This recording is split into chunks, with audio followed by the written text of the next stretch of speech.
Victoria Park in Melbourne, welcome to this round 11 clash between Collingwood and Adelaide on AFL Saturday. Yes, hello everyone and welcome to the start of round 11 in AFL football in season 94, and we're starting off with what should be a grand game of football here at Victoria Park. The home side is Collingwood, and making the journey across the border are the Adelaide Crows. The Pies and the Crows battling it out here at Victoria Park. It hasn't been a happy hunting ground for the Adelaide Crows. 3 times they've played here, 91, 92 and 93, and they are still yet to register a win. The closest they've come is 5 points. And a sad note too for Collingwood, because they only have 3 home games this year, and this is the last of those home games for the Pies, so they'll be wanting to go out on a high. They'd also like to better their position on the ladder. They're currently 5th at the moment. The Crows too, it's a vital game for Adelaide. They are sitting in 9th spot, and really if they're to show anything interstate, victory is an absolute must for the Adelaide Crows today. Joining me once again at Victoria Park, it's been a long time between drinks as the Magpies come out onto the ground. Being led out by Tony Shaw, this could well be his last game here at Victoria Park. Tony Shaw, game number 301.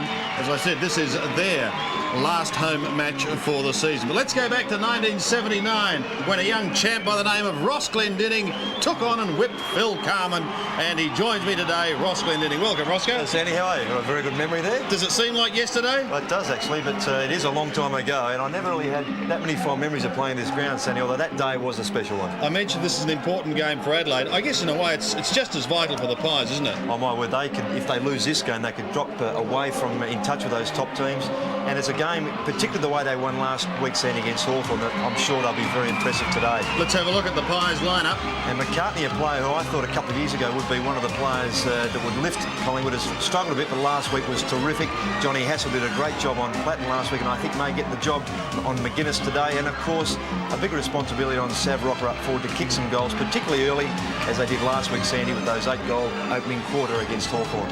Adelaide Crows have had, well, an inconsistent season. Not only have they had trouble winning at times at home, winning away has become very, very difficult indeed. And they'd dearly love to break the drought at Victoria Park here today. Yes, and a lot of responsibility rests on the shoulders of Greg Anderson, whose game last week against Fitzroy was probably one of the better games I've seen that player play. They welcomed back Rodney Maynard last week, and he was the catalyst of that back line, gave them some stability.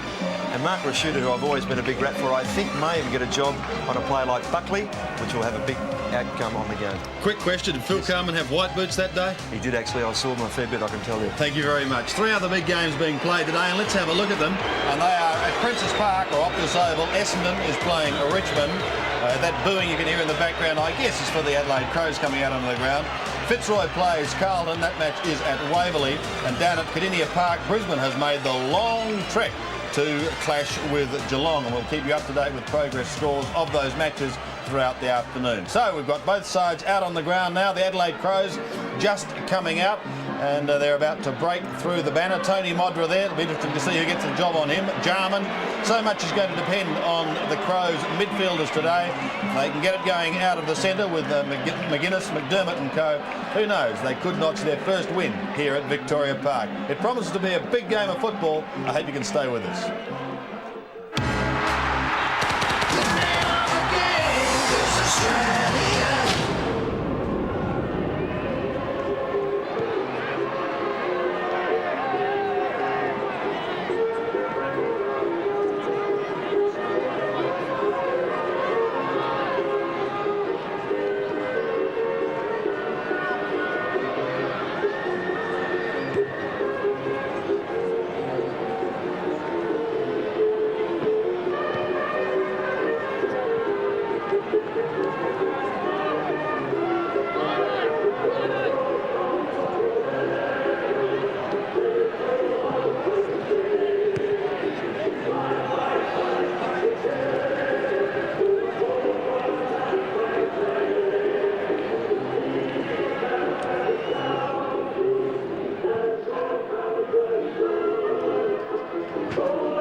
Welcome back to Victoria Park. There's former skipper Tony Shaw in his 301st game for his beloved Pies, and I guess his last here at Victoria Park. So he'll be very anxious to put in a big one today. Time now to welcome our boundary riders for the day.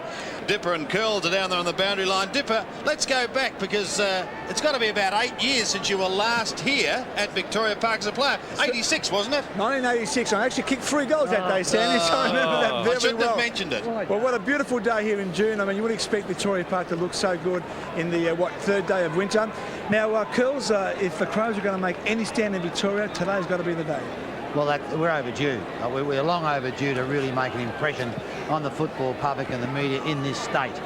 We've not done it yet with any form of consistency. We have to do it today. We have to stand up and be counted, take these guys up the front and really show Victorian people that we can play good, hard, tough footy. Now, there's rumour that Nathan Buckley might start off on Tony Modra. Do you think that's a wise move? I hope it's correct. No way in the world Buckley can handle Modra. Now, he's better in the midfield area where he can get the ball into rocker with his long damaging kicks. No, it'll be a Houlihan or a proven defender to have that job. And 2 guys, of course, Monkhorst and Wren, 2 fantastic ruckmen in very good form. Yeah, Monkhorst is a lot more agile than people think. Like he's pretty adaptable. He'll drop back and cut off Modra without any shadow of doubt, the same as Wren will drop back and try and cut off Rocker. I'm looking forward to that tactical duel, and it should be a great clash in the centre with Monkhorst possibly just getting the edge with his taps. Now, for me, Sandy, I think Collingwood will win by about 2 to 3 goals. And Curls? For the first time in the Crows' history, I'm tipping against them. What? Did you hear that? No. Yes. Oh, okay. Well, thank you, boys. We're surrounded by champions because I've got a former Collingwood and Carlton champ with us in Peter McKenna. Welcome, Pete. Good afternoon, Sandy. Good afternoon, Roscoe. Are you staying with the boys? You're going to stick I with think Collingwood will win by about 3 or 4 goals. I think it'll be a lot closer than what people think. Ross? It'll be good for football if it is a lot closer. Peter's Craig Kelly has got the job on Modra and Pittman the job on Rocker.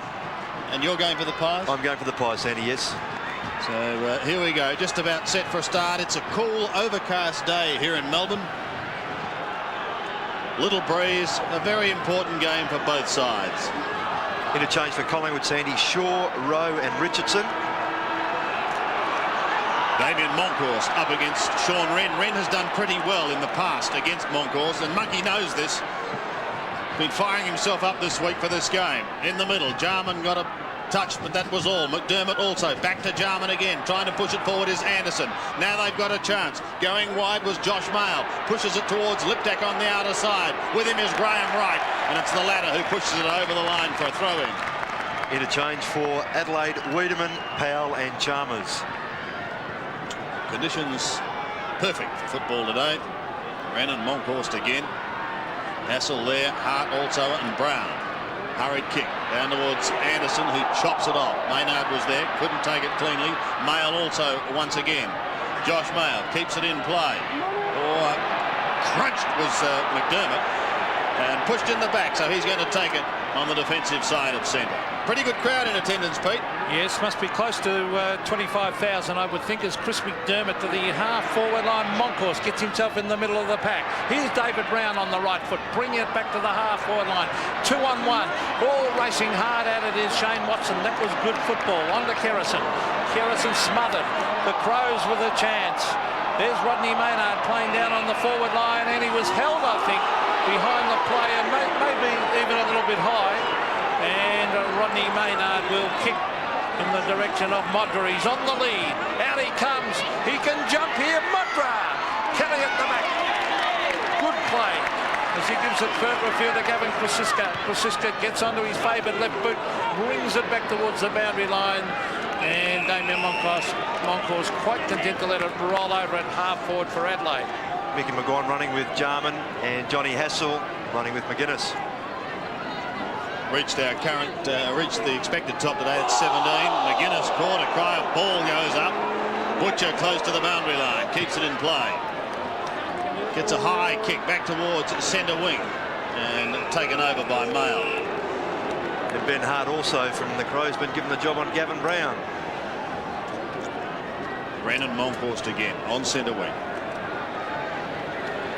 You can see the record heavily in Collingwood's favour. 4-1. Rashuda cross half back. Buckley's got him. McCartney.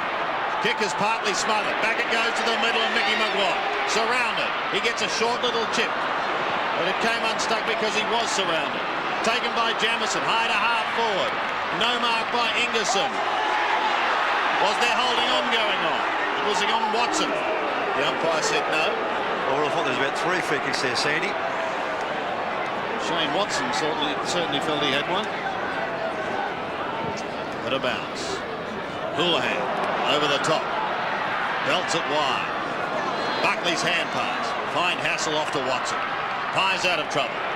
Shane Watson wide. This is Gavin Brown. Getting away from Hart. Brings it into half forward. Pittman underneath it. At the back, it's a quick hand pass from Wellman. Back it goes. Monkhorst a chance from 30 metres. Damien Monkhorst has hit the post. So not a good kick in the finish to miss from 30 and not a lot of pressure on. No, but the Crows actually tried a little effort there from Monkhorst. Peter been very good in that back half. And, oh, what a shocker. The kick in straight to Rocker. That was terrible. Now Rocker plays on. No one on the mark. Oh, he's kicked into the man on the mark. Down they go. Oh, what? There are 2 of the worst mistakes. It's a free kick to Adelaide. 2 of the worst mistakes you've ever seen in a million years, Roscoe. Yeah, we've all seen it. Well, high drama as Pittman has it on the outer side. Tries to get round and does. In towards the middle. Well, there's going to be a free kick anyway. His Jarman didn't have his eyes on the ball, Sandy. They've just charged straight into Watson. Gee, they're dangerous, those short kicks from fullback, aren't they?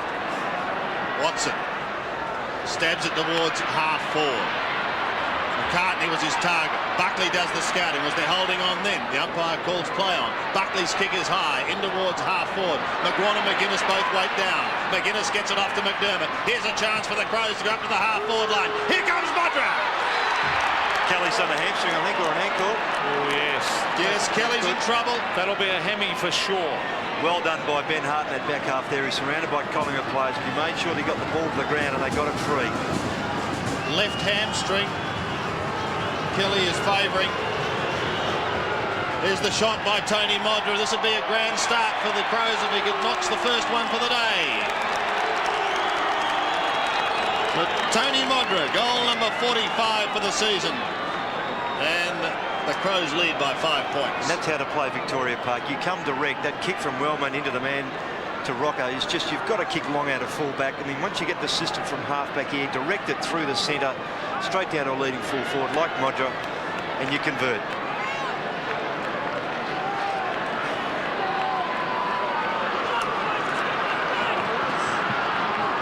First blood to Adelaide. Craig Kelly has done his left hamstring coming off the ground, and Mark Richardson on, or Alan Richardson on, I should say. And, well, good start to the Crows. Here's Tony McGuinness. It looks like Houlihan's gone down on the Modra. Here's Modra. Oh, he's dropped the sitter. He should have taken that mark. Hassel. Oh, that was a gimme. And Hassel kicks wide. That could be out in the full. It is, so a lot of mistakes being made, but what a gimme to Modra. Yes, you would have thought that a player of that experience would have taken that mark. Anderson kicks in towards the middle, towards Pittman and Monkhorst, and the latter takes the mark. Always likes to move it on pretty quickly. This time's no exception. Mickey McGuire has an airing. Fortunately, get a free kick though for holding on. Jarman tackled him. Strange happenings early on at Victoria Park. A lot of mistakes. McGuire. Off he goes to the man who's just come on, Richardson. Short little chip to Buckley on centre wing. Yeah, Rashudo's got him. Buckley's kick. Long towards half forward. Pittman in his front. Got the spoil. Flicked round his body. Long in towards goal was Brent James, but it goes across the face of goal and out of bounds in Collingwood's left forward pocket. They're kicking to the city end. Interesting role too for Bradley Prain. He's picking up Greg Anderson on a wing. Pies warm favourites to win this game. Wren. Tap down. Chance for McGuinness to clear. He does so. He comes to the wide open spaces. No one within Cooey, so the race is on. Pies have the numbers. Butcher decides to leave it. Rouvray goes in for the Crows, and he does it well doing it on his own. Seeing it over the line. Rouvray's adjusted pretty well to playing in a centre line role, particularly on a wing. He's done it pretty well for a big fellow. Centre wing, Monkhorst and Wren. Here's Wren, he went without it. Jarman trying to get into one of those quick hand passes. Oh, good play by Rouvray at the bottom of the pack. Oh, pretty harsh. Free kick paid against him. He was battling to get it out. And Gavin Brown will take the kick on centre wing. So Brown bringing in towards Buckley. And Rocker at the back. Couldn't take it. Here's Chris McDermott. Still McDermott. Good play by McDermott. On the mail.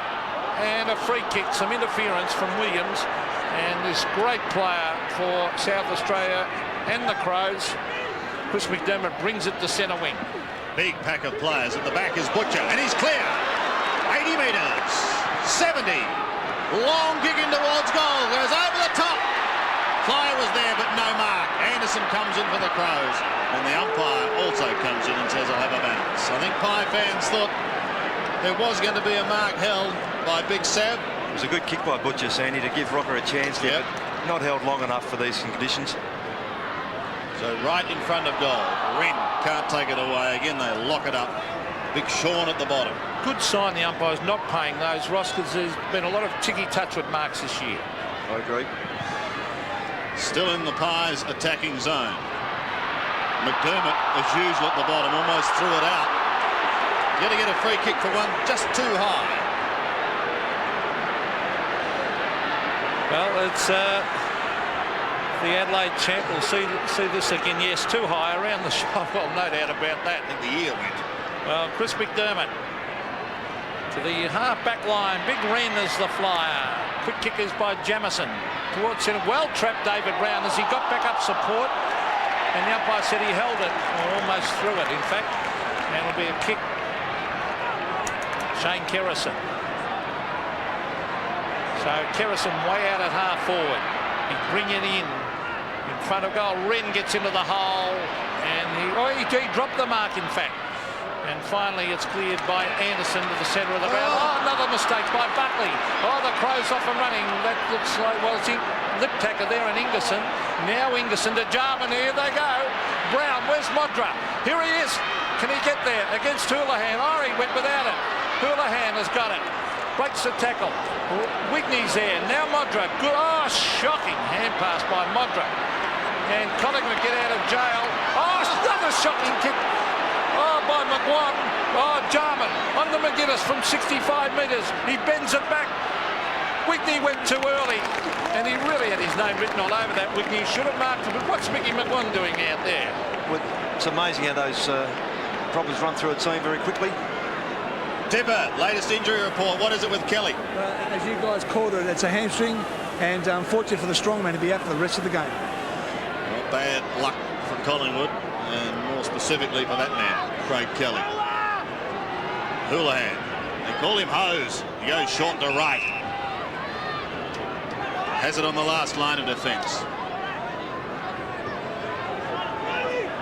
Graham Wright turns 26 on Monday. So we'll be looking for an early present today. Gavin Brown beautifully picked up on the half volley. Pumps it high up towards the half forward line. And a good effective spoil is going to see the ball over the line. Well fisted away by Rodney Maynard. And a throw in on Collingwood's right half forward flank. Well, there's Bradley Rowe and Tony Shaw. Kelly in the background.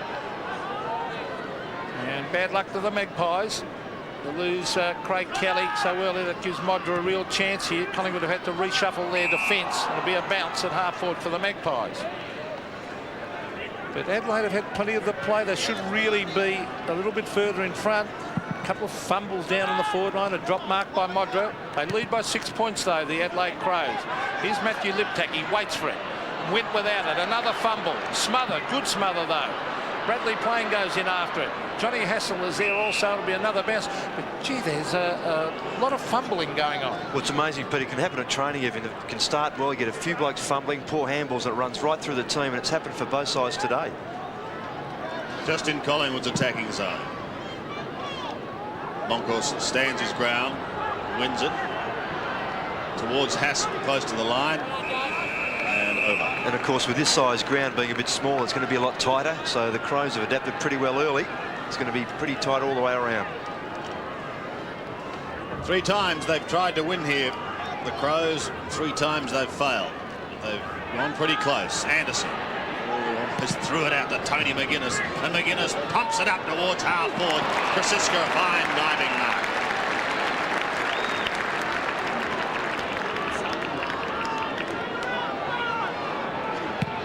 Gavin Krasiska, floater towards centre wing, and an easy mark taken by Josh Mayle. Playing only his 2nd game. And he's still going. Mayle's kick is high in towards the middle. Ingerson waits at the back. A chance for Buckley, who comes storming through, but Ingerson stays with him. Collingwood, however, have the numbers.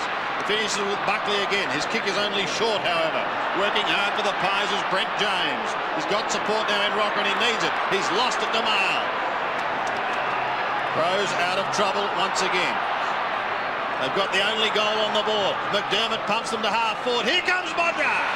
Some holding on going on, and it was against Houlihan anyway. Yes. So Modra is going to take the kick, and he's going to take a shot at goal just 40 metres out, almost directly in front. There's a good run here from the Crows. They've done some good work inside, and again a good direct kick. Look down at Modra. He's run into space. Came into this game with 44 to his name for the year. He's already kicked 1, and he has now kicked 1 goal. Got to kick those full forwards, don't they? They're important, particularly when it's going to be a tight game, Pete. Very early in the piece. It just gives you confidence, a big lift if you can kick a couple straight, but he's had a drop mark, Modra, and now a bad miss. But the good thing is he's getting away from Houlihan and making space and giving the Eagles a real target. Now, 2-on-1 here, Monkhorst. Monkhorst beat the 2 of them. Good mark. Damien Monkhorst at half-back. He's been in good form in recent weeks. That's a high kick. McDermott with courage, back with the flight. No mark. Buckley is there. David Brown trapped it well. McDermott goes in to help. On to Wren.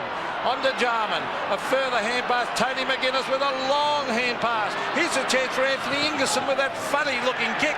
But I think he's kicked the goal. Yes, he has. So Anthony Ingerson, an ugly style, but he's been effective kicking a goal. 2-2 plays a point. Yes, and well done there by David Brown and also McDermott, the skipper, to get the ball in that tight situation. Then their quick hands. Watch this, Brown on it first, then McDermott, and quick hands all around there from about 4 or 5 players. And as Pete said, finish up with Ingerson. It looks untidy, but very effective in the end.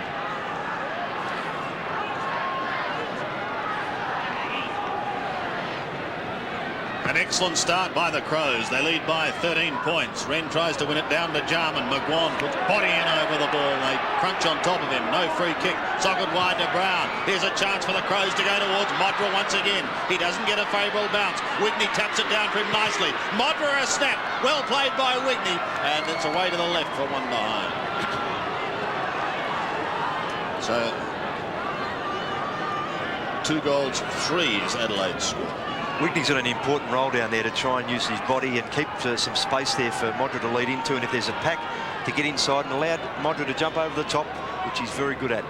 Just a very slight breeze going to left of screen, the end that Adelaide is kicking to. Certainly a score both. Well played, Jarman. Now the bounce. Racing out of Stephen Ryan onto the left foot, and it could be out in the full, so a lot of mistakes being made, but Adelaide, they're pretty switched on. They're having a real dip here as Mark Rashudo brings it in towards the Modra direction. Modra! Oh, he hung in the air. Here's Whitney a chance. On the right foot, Jarman. He's got to wait underneath it. 2 to beat Andrew Jarman. Couldn't take the mark. Buckley was here, and it rolls that one. But gee, Modra, has he got a big leap? Well, he hung, didn't he? However, play goes on from the throw. McGuinness tries to stop the pack. Can't do so. McGuan down there. Buckley also with Rashudo. Buckley towards the boundary line. Keeps it in play, and round his body he goes with a high kick back towards the half back line. Wren was in amongst a big pack of players. Hassler's there also with lip tack, and it's over the line. See McDermott and McGuinness doing well, Ross. Yes, they're key players, and Johnny Hassler's got a big job on McGuinness. Ingerson to McDermott and McGuinness there are the 2 you just mentioned, Pete. Into half forward, but no one at home. And the mark taken by Shane Watson. Off he goes to Graham Wright. Another one, and the Pies are away. Mickey McGuan bounces his way from half-back. Jarman keeps chasing. He's closing the gap. McGuan's still going. And he's done it again. What is wrong with your foot, Mickey McGuan? 3 times he's tried. 3 times he's failed. This time he goes onto the left foot. And listen to the cheers. Well, it's a terrific chase by Andrew Jarman to make sure the pressure's on McGuan. And from my viewpoint here, Sandy McGuan, every time he's gone to kick, he's had his eyes up and not watching the ball onto the boot, and that's why he's miscued. And he elected left foot that time, and it's come off. Well, you'd have to say they're 3 of the worst kicks in the history of the AFL. I don't think Mick would like to say that. Well, 2 of them are actually I reckon kicks. one went 12 inches, one went 18, the other went 24. They've been watching John Dorotage. However, his left footer was effective. Rose, a bit concussed, is he? James, I beg your pardon. James. That's why Brown's taking the kick. Oh, he hit his head. Yep. So it's going to be Gavin Brown, the skipper. This for Collingwood's first. Badly in need of one. The black and white army goes up.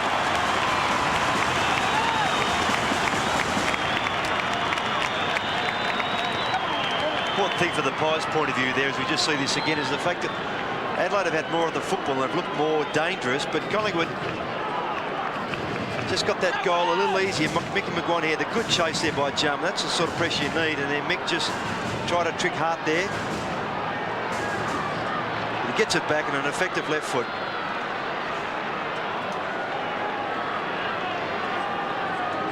So back in the centre, 8 points the margin in favour of Adelaide, and a free kick at the centre bounce. Now, this is big Sean Wren. Big task for him today. Out in Wigney direction. Wigney underneath it. Taken by Shane Watson. Onto the left foot. Was that touched? It was by Buckley.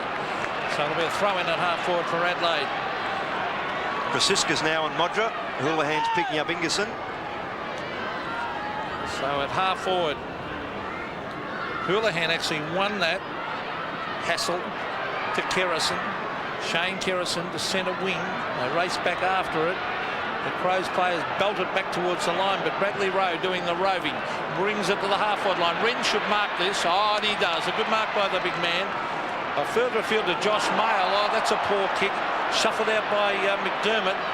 And Rashudo wide, and not being able to trap it out there for Adelaide. Gets a poor bounce with Rodney Maynard. Under 6 minutes remaining in this first quarter. Been pretty even. Crows going with a slight breeze. And loud cheers as Mickey McGuan gets onto one. Down to the half-forward line. But again, it's going to be the Crows out of trouble. Pittman with a high kick back towards half-forward. Houlihan running with the flight of the ball. He's going to get it away to Graham Wright. He's got a bit of room. Whitney's closing him, but he gets the kick. Looking for Monkhorst. Well done by Wren to effect the spoil. Hart does well to push it to Rouvray. Back to Wren. He runs into trouble. Williams does it beautifully. Short passes to Wright. He's on centre wing. Needs something going up forward for him. Anderson and Plain having a nice old how do you do. Wellman in trouble. A cry of ball. Yes, he went to get out of trouble and ran himself right into it, Sandy. Just a learning process for a young fellow like Wellman. You've got to do your instinctive thing first up. So Bradley Plain. Just inside 50. See, James is on his own. Yeah. Now he drops back. Plain wants something. It's a proppy kick. McGuinness is able to come over the top of Hassel. Hassel still going. Bend that one back. One behind. Well done, John Hassel. It was a poor kick to him initially, but he really made something out of nothing there.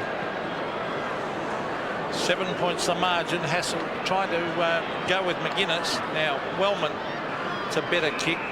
Oh, dangerous hand pass by Pittman. It comes off because Anderson was there. Now Wellman, that's better, has a bounce. Now he should, well, he goes for the hand pass. I would have been kicking it from there out of the danger zone.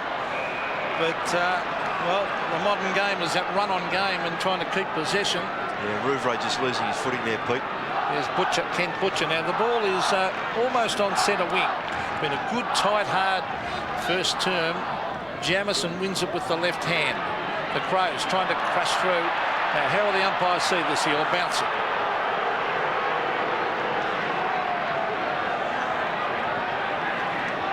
7 points the margin.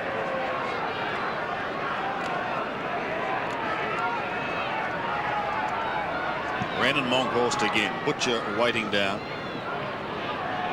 Mail is there. Brown, look at him. Working at the bottom. He gets it off towards Williams. Butcher again. In trouble. Surrounded by a couple. Anderson supplies the pressure, but he gets it off. Plain. Needs someone running. Here's Buckley. Outside 50 and in trouble. Taken high, but he gets the hand pass clear. Goes in towards the middle. Rashudo gets a shocking bounce.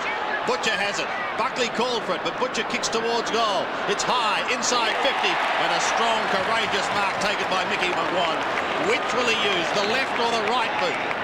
He will hand pass to Williams. It's the safe way out, and he goes for goal and gets it for the Pies.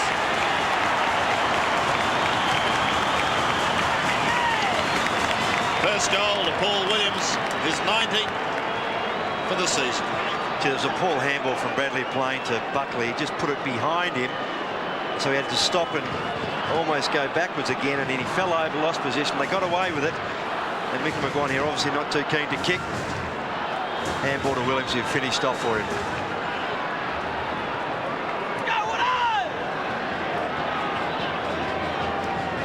The Crows by 1 point. Their goals kicked by Modra and Ingerson. Collingwood by Brown and Williams. As we're in the centre of the ground. Thumped down to Hart. That was from Chris McDermott. Wren. Oh, they want a handball. Why don't they kick the damn thing? Adelaide. Free kick. 2 or 3 You're times, right. and now it's a free kick. Jarman should have just gone back quickly. Instead of getting it and kicking down, they've got a champion full forward. They should be getting it down to him. Oh, smothered off the boot. Now, Brown. The slight fumble was by Rouvray, but here's Hart. Bringing it down in the Modra direction. Wigney waits back. Modra. Oh, Wigney's got to get out of Modra's way, in my opinion. And the kick out was from Watson. Further afield to Kerrison. The Magpies off and running, and this is John Hassel. Hassel has a bit of time.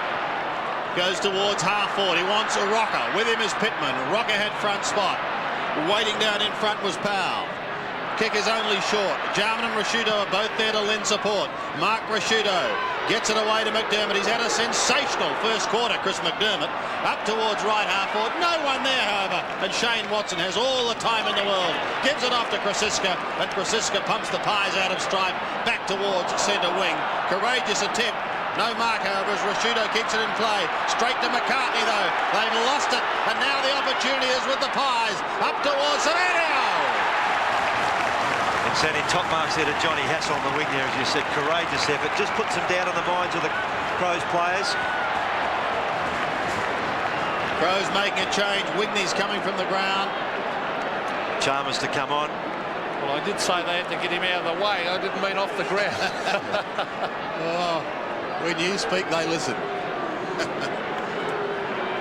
So Brad Rowe is going to be the player who's going to have a shot.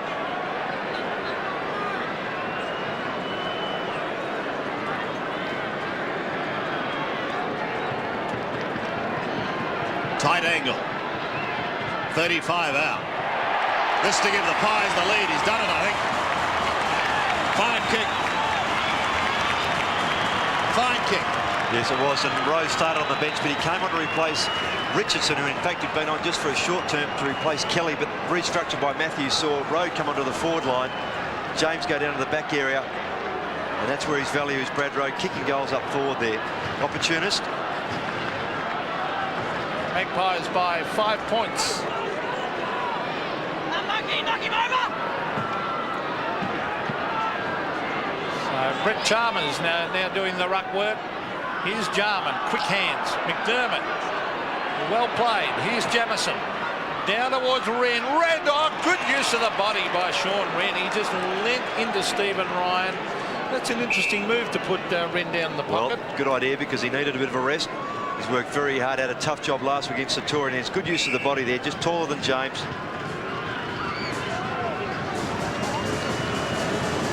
Ryan. Now, Sean Wren from 45 metres, directly in front. Oh, has he hooked it? I think he just missed this. Yes, he tried to con the goal.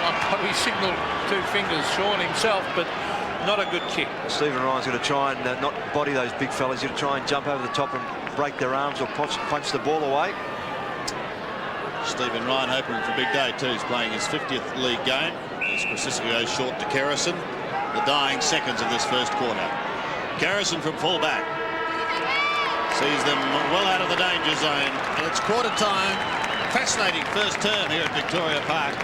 Collingwood lead by 4 points. They are 3-2-20. Adelaide at 2-4-16. Australia's top sports show, Sports World with Bruce McAvaney. Tomorrow on 7.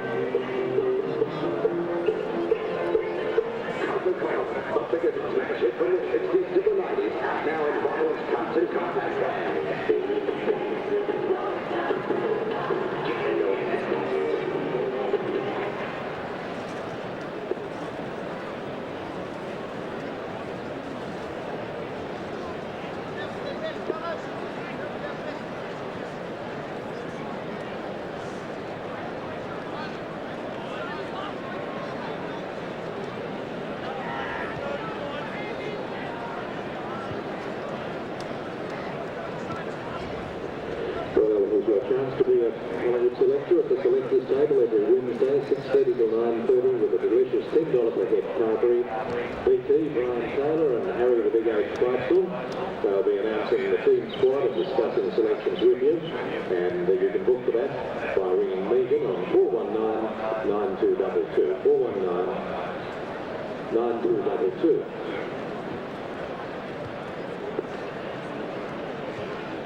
So the Coconut Coating is a little way off yet, but it will be broadcast live on television from the World Congress Centre. It's $45 all inclusive, 3-course meal, beer, wine and soft drinks.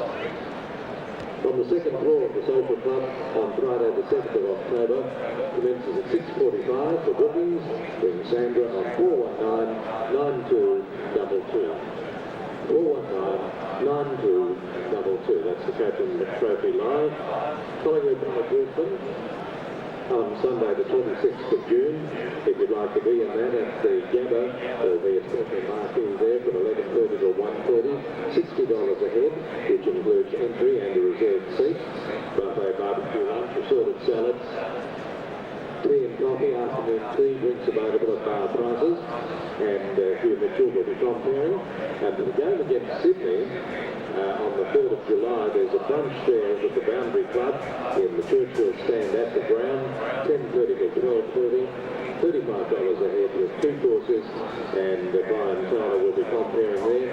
Special guest speakers, you can book with Marilyn on 419-9222. Now that's the 2 interstate games against Brisbane. You can have a special day up there. That's Brisbane, 26th of June. And Sydney on...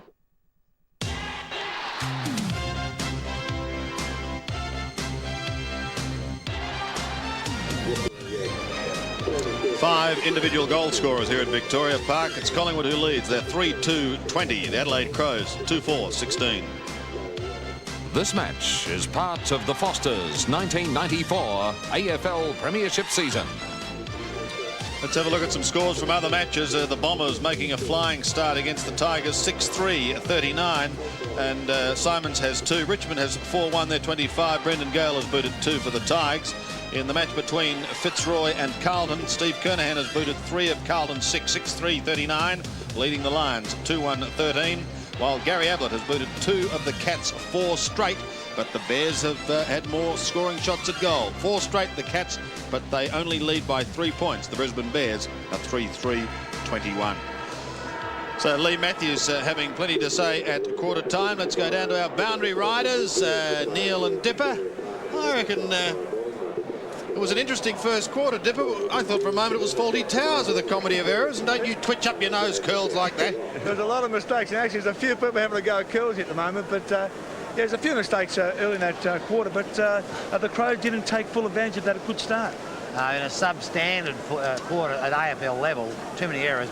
The Crows got away to a good start, put Collingwood under pressure, and then let Collingwood get back in the game. And Collingwood were controlling the game that last 10 minutes, and if the Crows don't smarten up, Collingwood will control this quarter.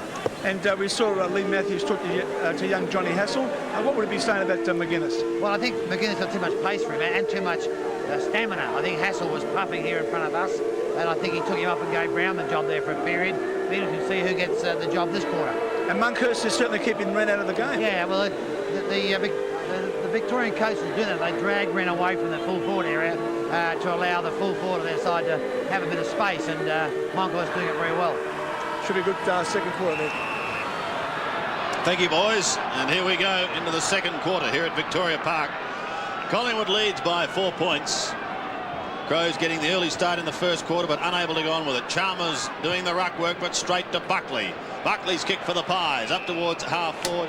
Oh, goodness me. Bit of a soft free kick. Well, they've missed so many others. How could you pay that one? Oh, that's dreadful. It's gone to Rowe. With an extraordinary decision towards half forward. Is that going to be one? And again, the belting of the book by P. McKenna. Oh, well, they've got to be fair dinkum, these umpires. And, I mean, that was a soft free kick before. Yes, it's Powell here, just over the shoulder. The previous one certainly, Pete, given the ones they've missed in that first quarter, should have been let go. Brent James to have a shot 20 metres out.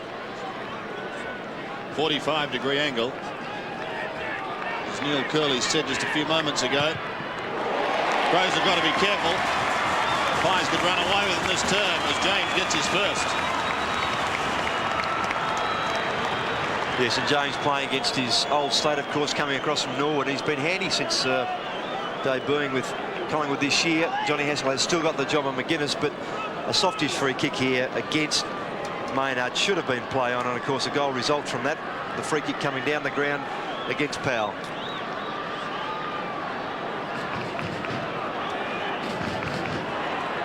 So back in the centre, handy one to the Magpies to start the second term. Monkhorst. Here's Buckley, McGuinness. McGuinness and McDermott first term were tremendous for the Crows. But they boxed it up forward. There's Rashudo and Mail. There he is again, McDermott. Further afield, a good kick by Rouvray on the left foot. He tried to screw it back towards half forward. Here's Graham Wright, the speedster. Lip tack. Oh, he was tripped. And over the line it goes at half forward. Important stat too, but at quarter time it was 6 centre breaks to 0 in favour of the Crows. They get their first one, the Crows. You see a free kick there, do you think? He was tripped. Oh no, maybe not. But throw in at half forward. Now Tony McGuinness really looks good onto that left foot, brings it back towards full forward. Modra waits at the back. Red! Oh, what a good marker, one-hander, and he's in a headlock. He'll be too tall for Stephen Ryan. Collingwood might have to do something about that. Yes, their options are limited though with Kelly off the ground, Pete. He'd be keen to make amends to Wren for that miss just late in that first quarter. So Sean Wren, they really need this, Adelaide. Probably looked the better side in the first term. 45-degree angle, kicking to the members end. Oh, that's an ordinary kick. A little bit to the right, and another miss. He's not happy with himself. Yes, good strong mark. Again, I mentioned that first quarter that Stephen Ryan can't afford to body. He's going to try and get away from it and jump over the top and punch. Gavin Krosiska bring it back into play. 9 points is the margin, favouring the Pies. Rashido at the back. Chalmers with a mighty belt down towards McDermott. If he's got a path here, he could be in business. Now he decides to give it away. Chip by Rouvray is high, and it's away to the left and another behind. Good shepherd too by Tony McGuinness to keep Hassel out of the way to allow McDermott to come through with a free run at the footy. Those two have had a tremendous start to this game. McDermott and McGuinness, particularly the skipper. 13 possessions, 6 and 7, Chris McDermott. Siska again. He wants Monkhorst. Chalmers is the spoiler from behind. Gavin Brown gets it down to McGuan, who gets a kick up towards McCartney on the centre wing. With him is Williams. Neither able to take it. Jarman intercepts for the Adelaide Crows. Bottles it up on the wing, and we'll find ourselves with a bounce.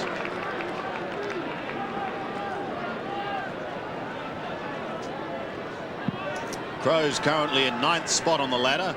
Pies are 5th. So a very important game for both. Hassel over the top to Plain. Gone! McGuinness a fine tackle. Throw Sandy from Plain. Yep. Fine tackle by Tony McGuinness. Well, he can go to the outer side. Hart's got hectares, literally hectares. Couple of bounces and he's still running.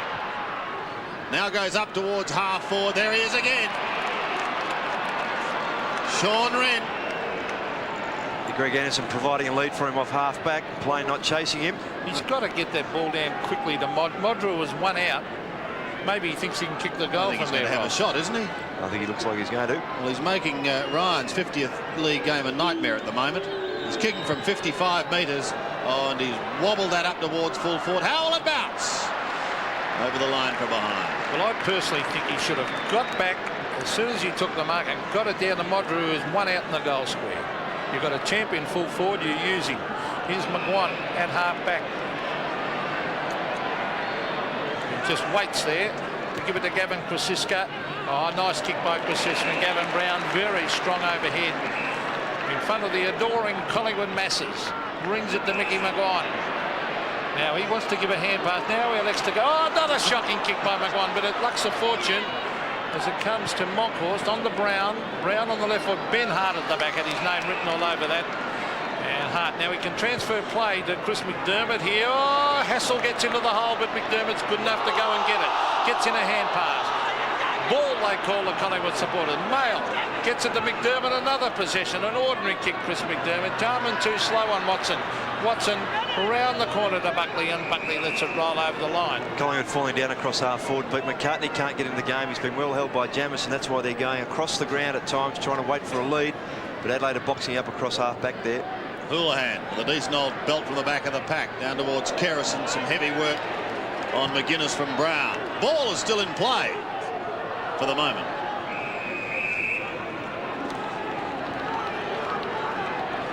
Gavin Brown trying to lighten the load for Johnny Hassel. Trying to just give McDermott a bit of a hurry up. McGuinness, I should say. 7 points the margin. Hart a chance for the Crows. Off to McDermott. Back towards Anderson. The left footer may have a shot from 60 metres out. It's long and low in towards full forward. Too much height again. Sean Wren. They've got to move Ryan. They just cannot leave him there on Wren. Wren will murder him. Yes, the option there, of course, was McCartney being quiet at centre half forward. He's a backman. They push him up there. Sean Wren to make the margin a point. And I think he's just snuck this one home. He has. Tonight, Where there's smoke, there's fire. Sean Connery, classic 007. Things are shaping up nicely. Then it's Australia's turn. My name's Bond. James Bond. George Lazenby on Her Majesty's Secret Service. After From Russia With Love tonight. If you get to your participating Mitsubishi truck dealer before the end of June, you'll discover huge reductions on Canter that have to be seen to be believed. Well, it's 10 shots Adelaide have had to 6, but Collingwood lead by a point. But Adelaide have, well, I think they've looked the better side so far. This has been a good move by Graham Corns. Chalmers into the ruck and Wren down to the pocket. Here's Buckley. Oh, Chalmers, a bad hand pass. The Adelaide players were covered. There's Mickey McGuan, a quick kick. And Rowe marks. Bradley Rowe marks at half forward. Now Rocker is on Pittman. He brings it up to the pocket. There's a man on his own down there at half forward, and it's Jason McCartney ducking back to take the mark 40 metres from goal directly in front. Yes, and Brett Chalmers down the middle of the ground just making the mistake of again looking for a handball, and he should have kicked the ball quickly and get it forward out of the danger area. Dead right, Ross. Thanks, Pete. Well, you've got a champion full forward down there. You use the guy. Get it to him quickly. Jason McCartney from directly in front. Stabs it low. That's a good kick, a goal. So the Magpies hit back and now lead by 7 points. Yes, well, they're keeping themselves in this game, Collingwood, just flashes of football. They're not consistent at all, but when they do go forward with some purpose, they get a result. It's the first time McCartney's been able to get away from Jamison.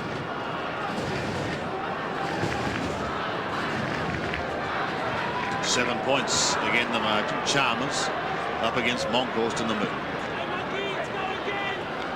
Try of Monkey, let's go again. Rashudo couldn't take it, neither could McDermott on this occasion because Gavin Brown was at the bottom holding it up.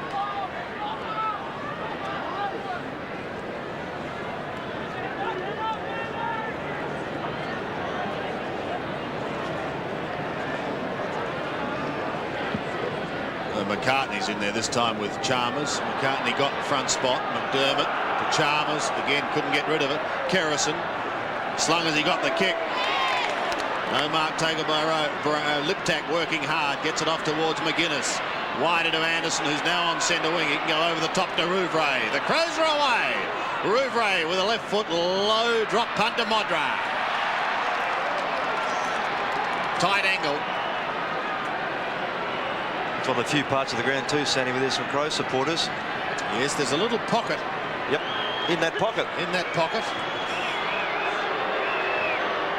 The drop punt into the square. A big pack of well players. done. Mark, gone. Rodney Maynard. So Maynard gets his first, and the Crows again answer the challenge. Yes, and that's the value of Rodney Maynard, apart from the fact that the Crows worked that out of the centre pretty well. He's such a versatile player and committed, athletic, can jump, good skills, well played.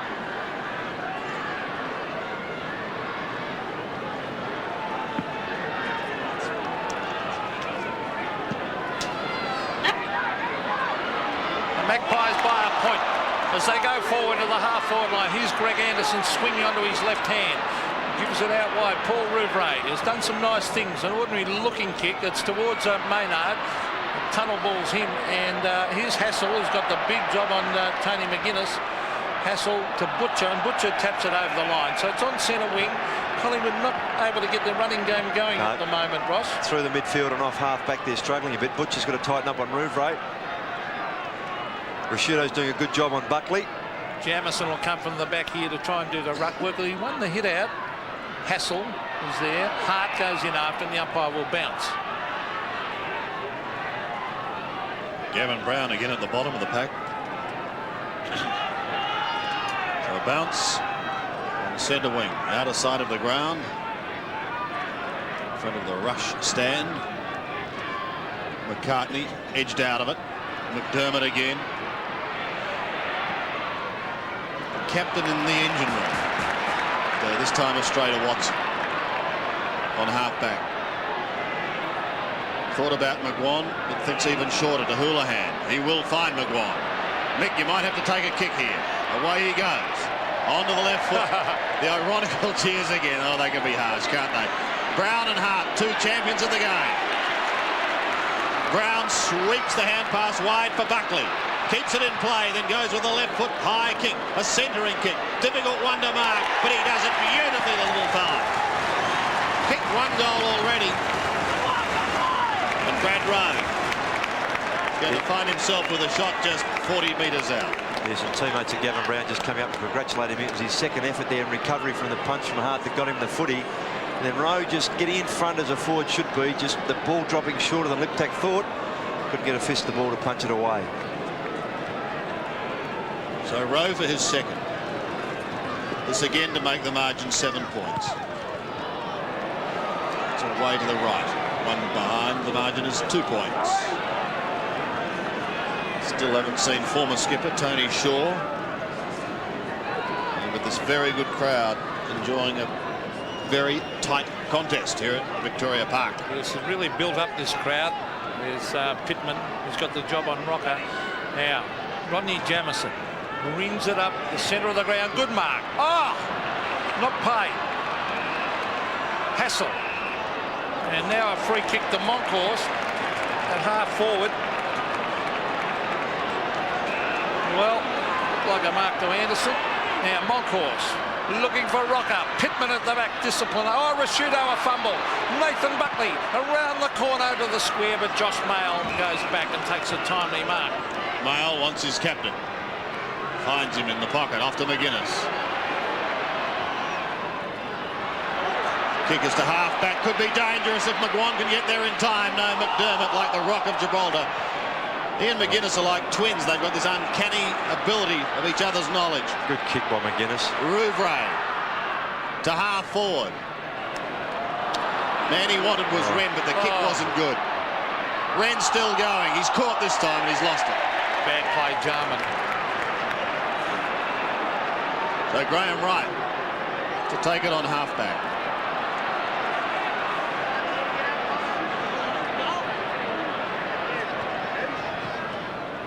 Heads towards the wing. Big job for McCartney. Comes over the top and it goes over the line.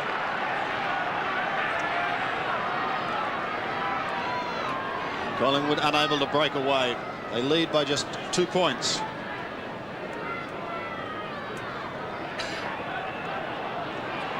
As the Crows look for their first win at this ground. Hart goes long. Monkhorst at the back. Big man steadies things down.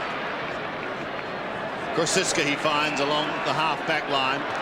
Wide to Watson. Collingwood out of trouble. Towards Williams. Couldn't pick it up on the half volley. Mail is there in opposition. They pounce upon it. And a bounce will take place with under 10 minutes remaining, Pete, in this first half. Yes, a good game of football. A lot of mistakes made, but it's still a good, tight, hard game. The Magpies hanging on by 2 points.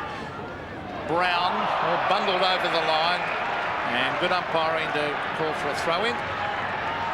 Kerrison was there, and Gavin Brown comes to congratulate him for his efforts. McCartney and Jamison. Oh, he did that well. Led into his opponent. Then a hand pass on towards Jarman. Jarman a further hand pass. This is Ben Hart. Waits for the bounce. Now he gives it to Rashudo. Here's a chance for Adelaide. He's bringing it in towards the forward pocket. Modra. No mark. It clears his head. And over the line it goes. They're wasting opportunities up forward. I'd be crying if I was McGuinness and McDermott, the amount of work they're doing. You cry easily, though. Modra, they were a bit Modra conscious, so they should have gone long to the square there. In fact, Rashudo could almost have scored a goal. Monkhorst takes it over the back to Houlihan. McGuan gives it away. They'll get out of trouble. Ryan's hand pass back to Houlihan. Time to steady and kick to half forward. Beautifully picked up by Rowan, the half volleys. Looking down towards Rocker territory. Sav doesn't let him down. I don't think there'll be any doubt about the distance. He is a huge kick. It's kicked 29 for the season. And going for his first for the day. Going to be kicking from 54 metres. It's a beautiful kick. Made that look so easy, Pete.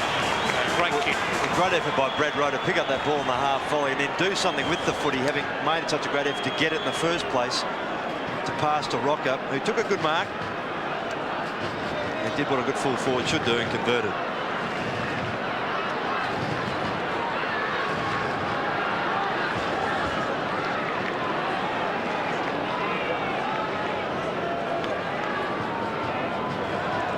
The Magpies by 8 points.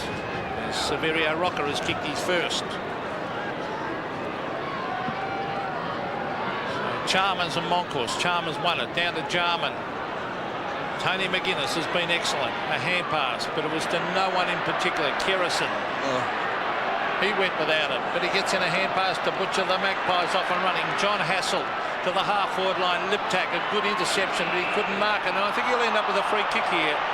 He was interfered with. It's going against him, actually, it's got to go to Liptak. To Liptak for just being held early by Brad Rowe. Liptak. To the half-forward line.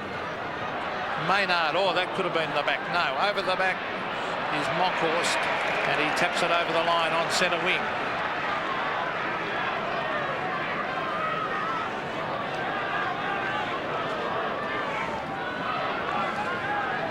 Centre break showing Adelaide showing the way, 8-4. But it's Collingwood leading on the scoreboard. Dermott again. Away they start. Jarman stabs a little worm burner in towards half-forward. Dropped by Ingerson. Didn't hold it long enough. McGuan going in to tidy up. Almost taken high. He loses it. Modra. Great smother by Graham Wright. McDermott again. Off to Ingerson. Little chip kick towards Wren. Big man can't take it. Ryan is there and it's socked over the line. Into the post for one behind. Again, Johnny Hassel featuring there, just putting enough pressure on. Wren thought he took a good set from mark there. As you saw Wiedemann about to come onto the ground. Ryan ran his full distance and kicked it straight to Ingerson. Centering kick. May come unstuck here. Collingwood again having the numbers. McGuan to Buckley. Buckley will get them out of trouble. Over the centre he goes. Towards half-forward, towards Rucker.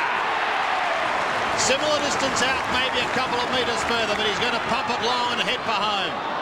That's a shocker into the man on the mark. Plain may get another chance. No, he doesn't, because storming through for Adelaide and doing it well is Rodney Jamieson off to McDermott. McGuinness wide, finds Maynard. The Crows really have to improve up forward. They've been pretty ordinary up there. Here's Chris McDermott, who's been outstanding. On the Rouvray, that's a better kick. Modra! Oh, couldn't take the mark. Here's Wiedemann straight on the ground, off the side of the boot, towards the pocket. Here's Big Sean Wren. He's got two to beat, and the two win out. Graham Wright. And they've really got to improve up forward if they're to win this game. Adelaide is coming around the boundary line for the Magpies is Shane Watson. The long kick to the half-forward line, and a good mark. Is it Rowe? Yes, it is. It's Bradley Rowe, way out at half-forward. The Magpies might make Adelaide pay here. Now towards Rocker. Pittman underneath it. James goes to the line. Still in play. Back it comes to Hassel. Hassel from the boundary line has put it right over the hard yakka sign and out on the full. Under 6 minutes remaining. Well, it must have been touched off the boot. Yeah. Wow. So a throw in the right forward pocket for Collingwood. Yeah, would have come off Powell, I would think, who ran at Hassel as he kicked. Pittman and Rocker both there. Can anyone get a shot at goal? Liptak comes through for the Crows and does it well. McDermott's knocked up getting touches. Towards centre wing. The man he was after was Rodney Maynard, but it's not to be. Watson has it. Plain screaming for it. Comes down to half forward. Buckley is there also, but it's pushed over the line. Almost to the 50-metre line for Collingwood. David Brown, the player to come off for Wiedemann to come on. McCartney gets front spot. Rowe waiting down, gives it to Butcher. He pumps it towards Rocco. What sort of bounce? Not good. Mail at the back. Can he conjure up something here on the boundary line, Josh Mail? And he was flung over the line with the ball. So a throw-in will take place in the right forward pocket. James. Not to be confused with his opposing number 8. There's the throw-in. McCartney is the flyer. And James again. The bottom of the pack. Having only his 7th game. Looking for a big future in AFL football. So the bounce about 30 metres out from the Collingwood goal. Nothing in this game. Very evenly contested match. Here's Brad Rowe. Oh, he's caught. Gets in a hand pass with Shudos. Playing on Buckley. Buckley caught. Gets in a hand pass. Mickey Maguire. Graham Wright. Oh, here's danger for Adelaide as Wright brings it in toward Rocker. Yo, what a great mark. Severio Rocker. A brilliant mark. Certainly played that one, Pete. Similar to one in the first quarter, but certainly controlled that and was dragged to ground anyway afterwards. One hand, free kick, or mark, whatever you like. Well, Collingwood, when they go forward, look more dangerous than Adelaide. Adelaide muck around with it too much. Liptak coming off the ground. As Severio Rocker kicks for his second. Oh, he's hooked it. Oh, don't tell me he's missed this. Oh, a game of mistakes, this. A bad miss. So, Terrific mark too, and just wasted that effort with that poor kick. Wellman's the player on to replace Liptak.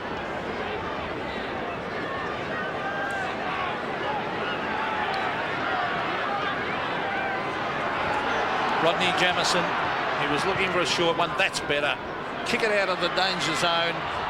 Almost a mark out there. Not taken now. A holding decision. And it looks like Rouvray way out. There it is. Paul Rouvray. Yes, against Butcher for holding in that contest. He's got a bit too much height. He has. Out there on that wing. Yep, he's adjusted that position pretty well in the last couple of games, Pete. Rouvray towards the centre wing. Big pack of players once again. Hassel waiting down in front. He's got the speed to whip away. Kicks towards half forward. Again, Rouvray is there. Anderson takes the hand pass. Gets it away to his teammate in Josh Mayer. Loses it. Almost thrown out. In fact, it was, said the umpire. Mickey McGuan was looking for his teammate in Brent James going past. Didn't have time and threw it out. McDermott will take it from Anderson. Ooh, he's just about off, and he's caught from behind. Sock it off the ground, down towards half forward, but only as far as Powell, who chops it off for the Crows. He gives it across to Rodney Jamieson. In towards the centre they go, from Wren to Anderson. The Crows go forward, long and low, and the mark taken at centre half forward. Well played on. Wiedemann's going to get a shot. He takes the hand pass from Maynard, and he's lost it to McGuinness. Can Tony McGuinness make amends? High kick, good-looking kick by McGuinness. One goal.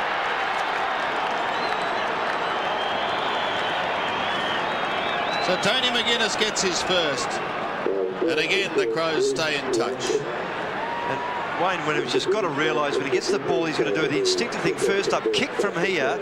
He can't run around and do the silly things in that area. Lucky to get away with that handball too. It was almost a throw.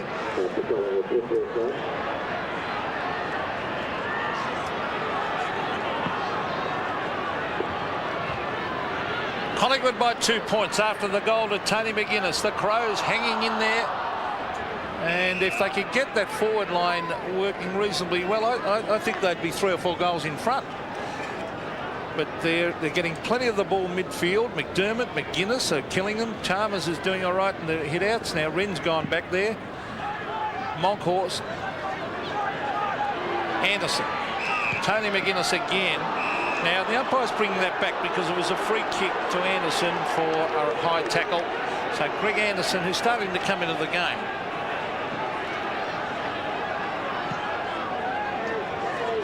Ten possessions for Anderson.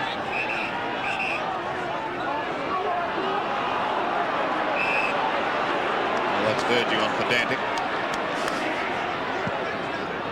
Left foot is going to go that way anyway. Into half forward. Who's waiting down? Rouvray was. He could have given away a free kick. Pie fans can't believe it. Wiedemann could have been held by Kerrison. Play goes on to Jarman. Short. And this time Modra takes, not Modra, but the mark is taken by Wigney down in that forward pocket zone. Spent time on the bench, Wigney. And back again. And, just caught one round the ears for his trouble. Well, I do think the ball should have got down there in the first place, Sandy. It should have been a free kick to Butcher around half forward. So Wigney kicked the bag last week. 5. Well, he's normally a very good kick, Stuart Wigney. Let's see what he can do. This for the lead for the Crows. And he's put through one behind. Deathly silence. And the Crows score here, so you have to really wait. And it's only 1 point in it now, however, with just on a minute remaining, Pete, in this first half. Well, that's probably a reflection of the game too. A very even contest this, as the kick in comes to Buckley. Nathan Buckley in the back pocket. We've got just over a minute. Well, now under the minute to go. So a goal before half-time would be very handy to either side. Houlihan couldn't mark it. Here's Rouvray on to Ben Hart. Now he sets it up for his forwards. Where's Modra at the back? Modra! Oh, he went, but he couldn't grab it. Oh, I thought that was going to be one of his speckies. He can jump a bit, can't he? Oh, well, in the perfect position he was. You have a look at the position. Look, here he comes. Went early and misjudged it. Still time. A snap in towards goal. No mark taken. He's going to go again. What can he do? One behind. One behind for Tony Modra. 1-3, Sandy. Thank you, Roscoe. 45-18 for the year for Tony Modra as another Tony. Tony Shaw watches Gavin Krasiska bring it back into play short to Keris. Inside the last 30 seconds. Crows have had their chances. Monkhorst is his target, but Wren is in front. And with a vice-like grip on that ball, he will send them into attack again. Over the top of Jarman to Hart. The defender will pass in towards half forward. It's not a good pass. Butcher will tidy up. Butcher will get Collingwood out of trouble. Towards Williams on centre wing. What's his strength and control like? It's beautiful so far. Beautifully done, Williams. Maybe Collingwood could score, but no. Time is against them as the siren has sounded. A fascinating first half. A lot of mistakes, a lot of pressure. And really, the scoreboard tells it all. Absolutely nothing in it here at Victoria Park. 6-4 plays 5-10. The Crows had their opportunities, particularly in that second half, where they booted 3 goals, 6. They could have been handy leaders at half-time, but it's set up for a big second half here at Victoria Park. Collingwood a 6-4-40 and Adelaide a 5-10-40. Round 7 of the touring cars from Eastern Creek. Tomorrow on 7 Sports.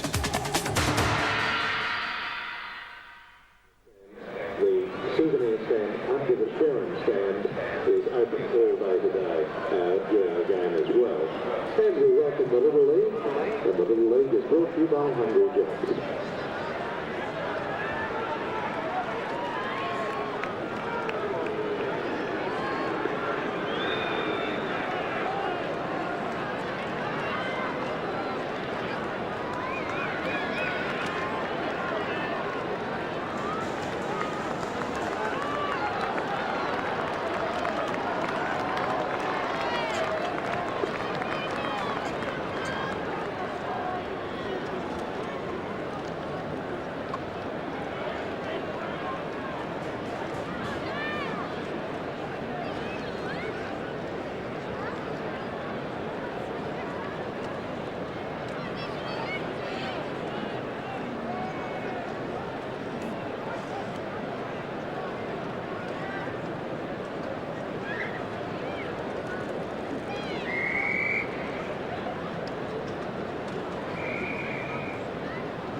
The Little League is sponsored for today, as every day, by Hungry Jacks.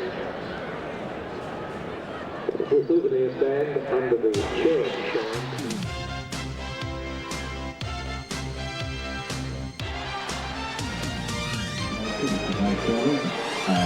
Half-time here at Victoria Park and absolutely nothing in this game. Collingwood a 6-4-40. The Crows a 5-10-40. 40 points also, and I guess many would suggest that perhaps the Crows, Roscoe, should have been ahead at the long break. Well, they should have. Their kicking in front of goal has been ordinary, to say the least. And they've been well within range. It's not as if they've been kicking from 50 or 60 metres out. They've been kicking from 30 and 40, and they're the goals you should kick at this standard of football. And particularly when you have such a close game and it's been hard to get the ball down forward, you must try and convert as often as you can. And it's been a game highlighted by mistake. It's amazing. It's just run right through both sides.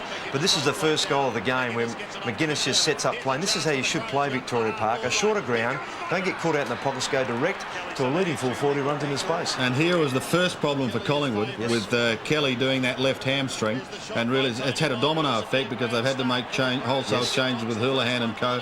And it hasn't helped them at all in defence. No, in fact, they've ended up with Krasiska then down at full-back. Now, Ingerson sets up here. So the goal to Ingerson was set up with some very quick hands midfield by the Crows, which they are very good at. And again, they went direct. Now, Ingerson's an untidy kick. He's had trouble getting into the game, but that was a very important goal. Performances of McDermott in particular and McGuinness have been quite outstanding. Terrific.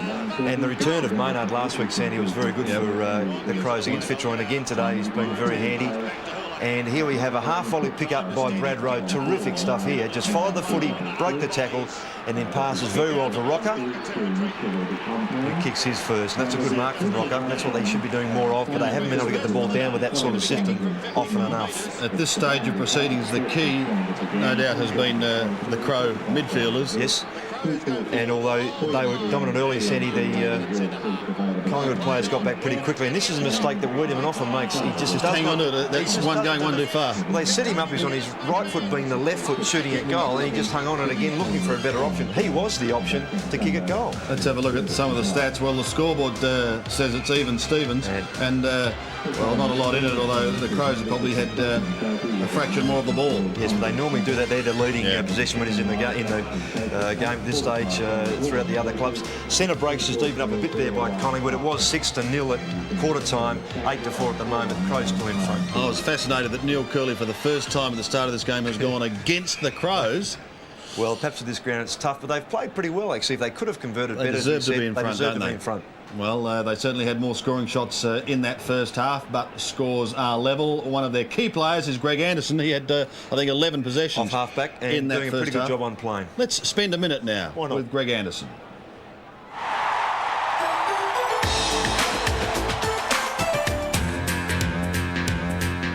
I'd have to say Russ Lever, just the greatest. I'd have to say Greg Phillips, purely because his bad influence on the track. Oh, Ando. I'd have to say my first league game of Port Adelaide. The 84 grand final against Norwood. Probably James Brayshaw, because he just honestly never stops talking. Probably my will not to get my hair cut, with everyone sort of coming down on me all the time to tell me to get a cut. Probably handballing. I don't enjoy that at all. I like kicking. I still think Gavin Wanganey's got another chance to do the double.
And there's a lot happening at the Collingwood Club over the month of June. Mondays is King and Chicken Mondays. Chickens galore given away every Monday throughout the day and night with each $20 gaming card purchase. You receive a ticket to go into the draw to win chickens galore. Tuesdays is jackpot, Tuesdays and nights. Spinning wheel on Wednesday for a chance to spin the wheel and win great prizes. Thursdays is Kingston Day when there's free tea and coffee between 10 a.m. and 2 p.m. and lots of prizes. Monster meat raffle every Thursday, 6 numbers for $1, and that's drawn in the gaming room on Thursday night at 9:30. And Fridays, of course, during June, it's the happy hour and a half, 5:30 to 7.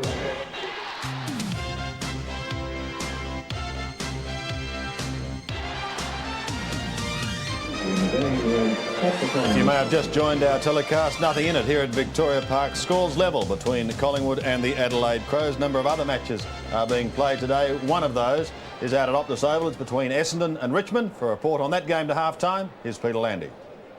Thank you, Sandy. Well, a terrific crowd here at Princes Park, or Optus Oval, if you'd care to call it that. They've seen a very high-standard game so far, and the full forwards have both done well. Simons has kicked 4 goals for Essendon. A terrific display. He's taken some good marks and led well, and Brendan Gale, with some strong marking, has also kicked 3 goals. Essendon had most of the opportunities in the first quarter, and as such, they led by 14 points at the first change, but Richmond started to get their game together a lot in the second term. Essendon threatened to break away on a number of occasions, but they just couldn't shake off some very elusive Tigers. The difference at half-time is 20 points. The Bombers leading 12-6-78, Richmond 9-4-58, as we see some highlights of the first 2 terms. Down in front. Over the ball was McCurry, going nowhere. Cockatoo Collins out of the congestion. Goal.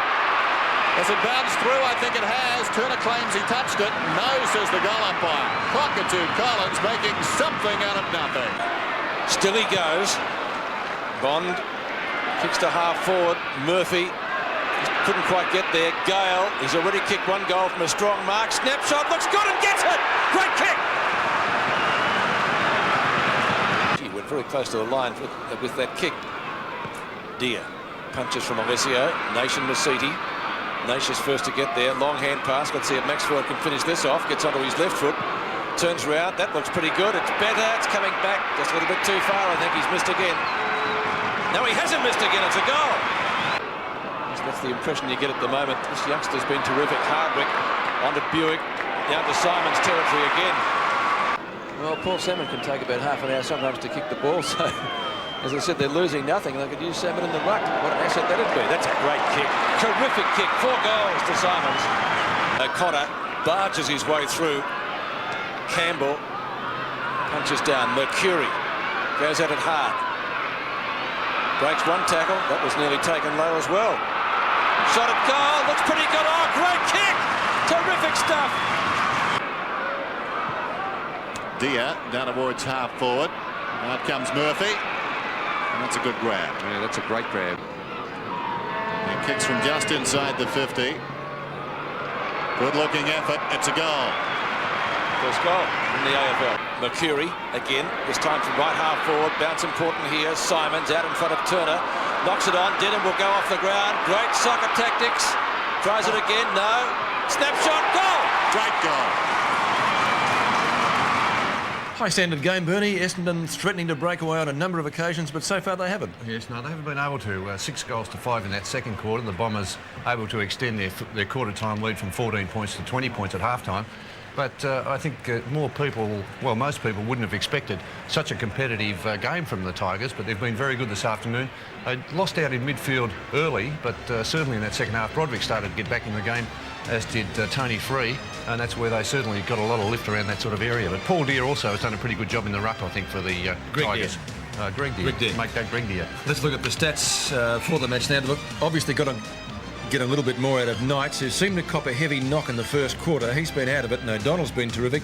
And their rookie, Damien Hardwick, Bernie, I know you've been impressed with him. Yes, he's been very good. Centre breaks, though, 13-10 in favour of the Tigers. That's good work there by Greg Deere in the ruck. The kick's 106-69, so that is a huge difference there. 71-47 in the hand passes. So, as you can see, Essendon has controlled much of the ball, but when the Tigers have taken the ball into that forward line, they've certainly got full value for their forward thrust. OK, so there it is at Princes Park. 20 points the difference in favour of Essendon. A terrific match. 12-6, 78 the Bombers. The Tigers 9-4, 58. Thank you, Peter. A couple of other matches being decided today. Also, Fitzroy and Carlton at half-time. Carlton in control of that match. 14-7-91, of which Steve Kernahan has booted 5.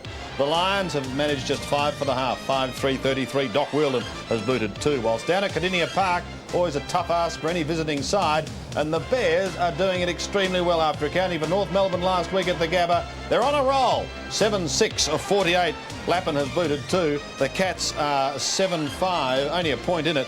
And then Gary Ablett has kicked 3 so far today. The round will be completed tomorrow with these matches. Sydney plays host to North Melbourne. Melbourne plays West Coast in the game of the day. And Hawthorn plays Footscray in another very tight contest.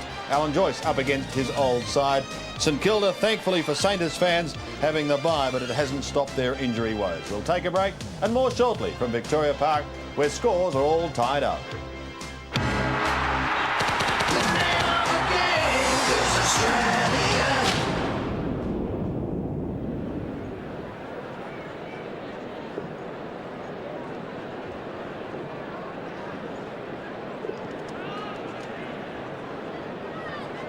Don't forget to book for your family and friends every Tuesday night from 6 p.m. on the Bistro at Collingwood. All you can eat, pasta mask. $7, soup, pasta and bread rolls as much as you want. And $2 by $50 gaming cards are given away every Tuesday. So book for your family and friends. It's a bargain of a night. You're in Wendy on 4199222 for reservations. Tuesday night, all you can eat, pasta mask at Collingwood. And on Friday the 24th of June at 12 noon, Tommy Hasey and Kevin Bartlett will be speaking at the monthly business luncheon. It's $50 per person. Bookings are essential. Ring Craig or Sandra on 4199222.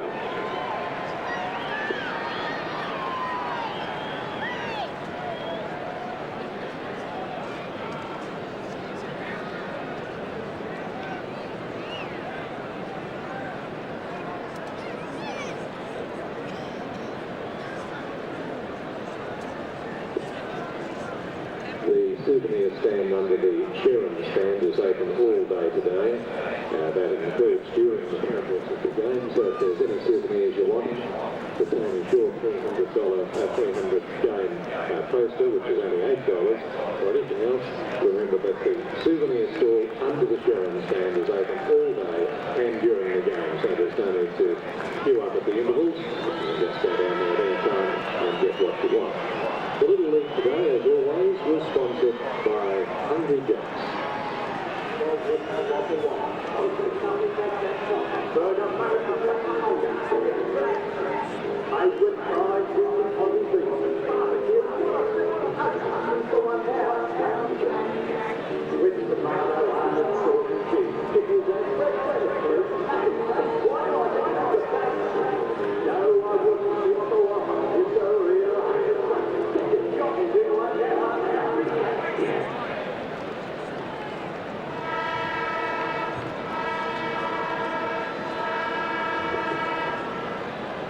We do ask your cooperation at the end of today's game to wait for the second siren before going on to the arena.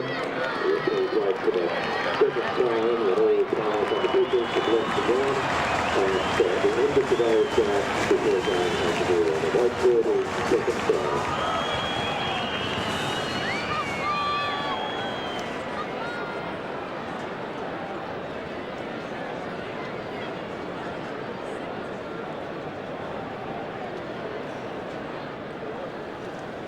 Welcome back to Victoria Park. Both sides are out on the ground. Crows out first, and the Magpies have just come out. I would imagine plenty would have been said at half-time.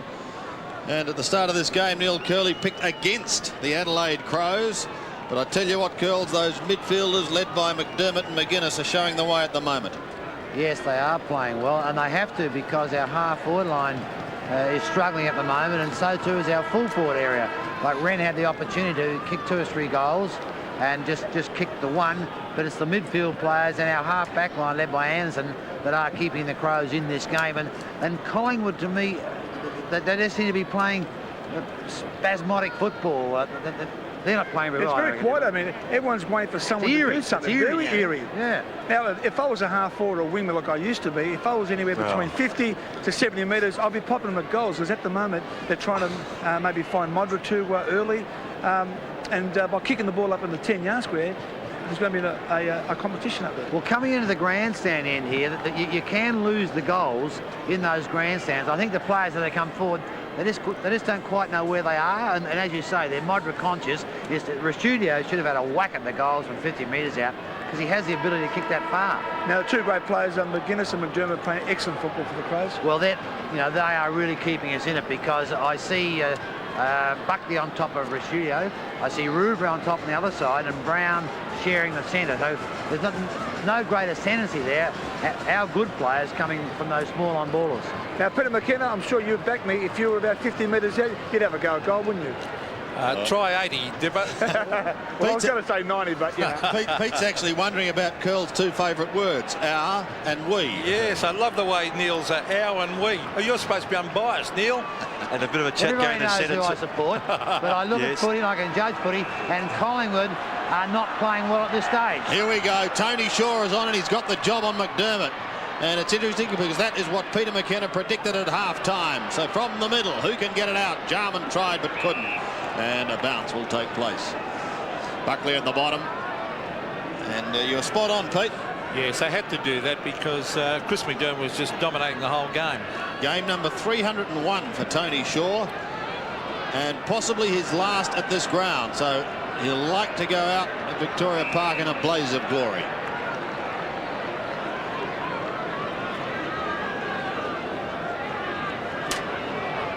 So another bounce. A vital third term. Honours even in the first half. So try and get it out rugby style there. And big Sean Wren couldn't get his boot to it. There's little Tony Shaw getting into the bottom of the pack. The umpire will bounce it again.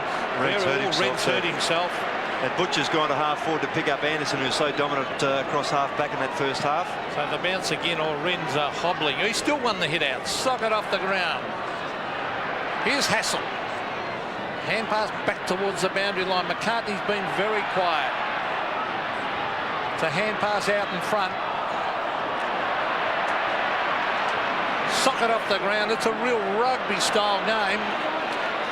Matthew Powell is on the ground for the Crows as Graham Wright goes to half forward. Oh, it's thumped away. It's a loose ball. Rouvre's been a good player. On to Jarman. Oh, Jarman's got to learn to kick the ball. He's getting himself into trouble. But the Crows get away with it. Here's Greg Anderson. A long sweeping kick. Modra. Oh, was that a free kick? No. Here's Wigney. He's got it. Caught. Gets in a hand pass. Rodney Maynard on the Modra. Modra sprints into an open goal. He stabs it low and Tony Modra's kicked the goal. Modra has kicked his second. A good start to Adelaide. They worked hard for that one. Yes, and Wigney did the right thing there, Pete. He got in front and he worked himself around and gave the ball off quickly. Give his teammates a chance. It was McDermott's kick out of that scrimmage through the centre of the ground that gave them a bit of a run. There's that effort by Wigney. Well done. And Maynard, who's been very handy today.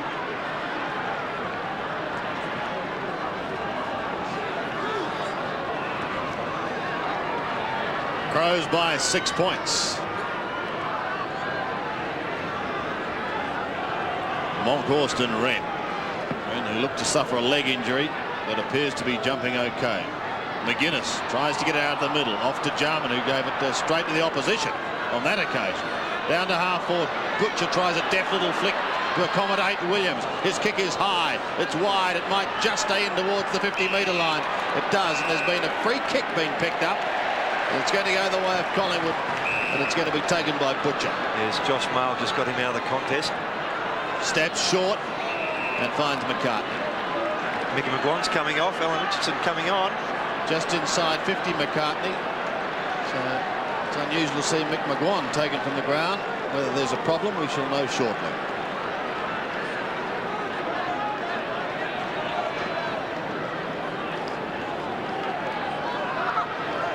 Jason McCartney booted one in the second quarter. He's kicking from 45 metres. Starts it right. It's coming back. They answer the challenge. McCartney gets his second. And again, Scores are locked up. And that's a very good kick from McCartney. He knows his ground. The advantage there, but as we said in that second quarter, that Collingwood just kept themselves in this game in just patches of football. They've been able to reply on most occasions that Adelaide have scored. And they've done it again.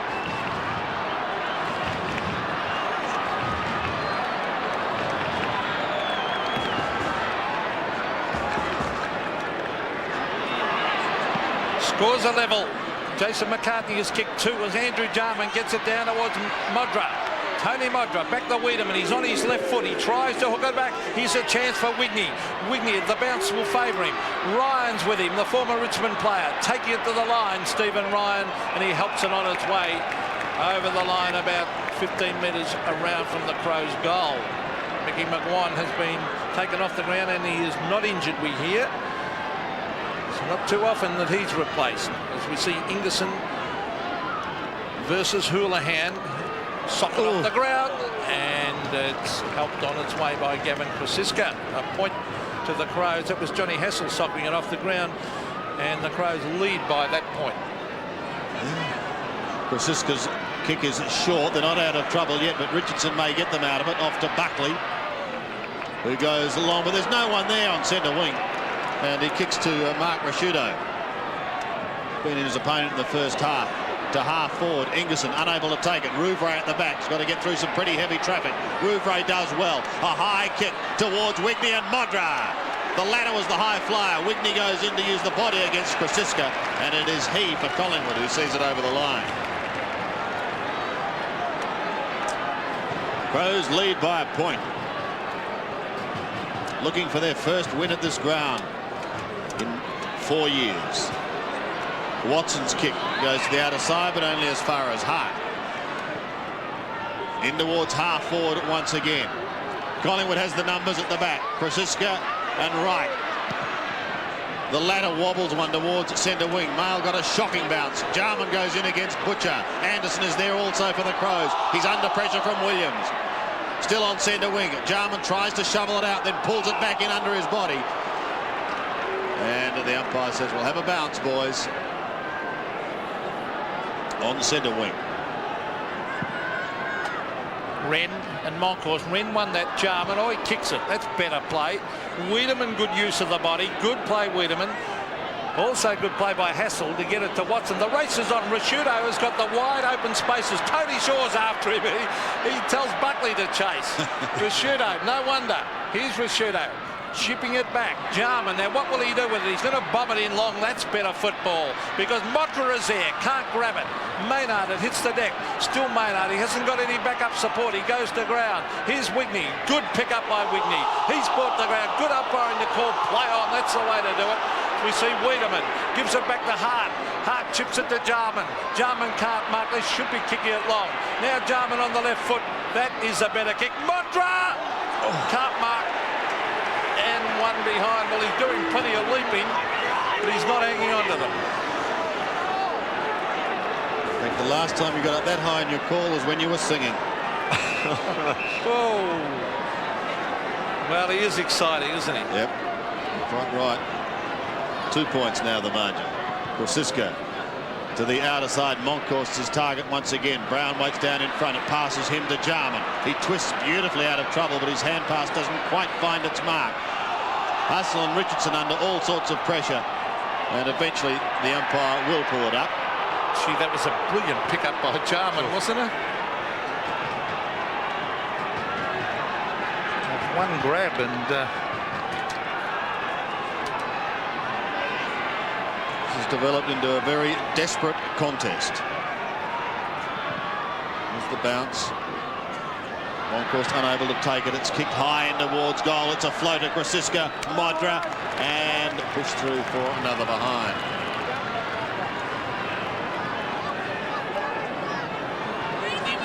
Three points favouring Adelaide. They've kicked 6-13. As again, Krosiska persists with a short game off to Richardson. Wider to Watson, and now Buckley. That's the pack. To centre wing, Houlihan. Just floats across Rashudo. Now Hassel. Rowe, forward of centre. Looking to send the Pies forward. A kick towards the 50-metre line. It's a cruel bounce. We're all concerned. But charging out and doing it pretty well was Powell. Got the hand pass away. Mail was there. Powell again ripped off the football. Out comes the hand pass, and this time they'll get out of trouble. Kick by Jamison. High towards the half-forward line. Jarman hasn't got the height to go with Monkhorst. And Big Monkey takes it at half-back. Off he goes to Buckley. Nathan Buckley. Oh, beautiful kick to Tony Shaw.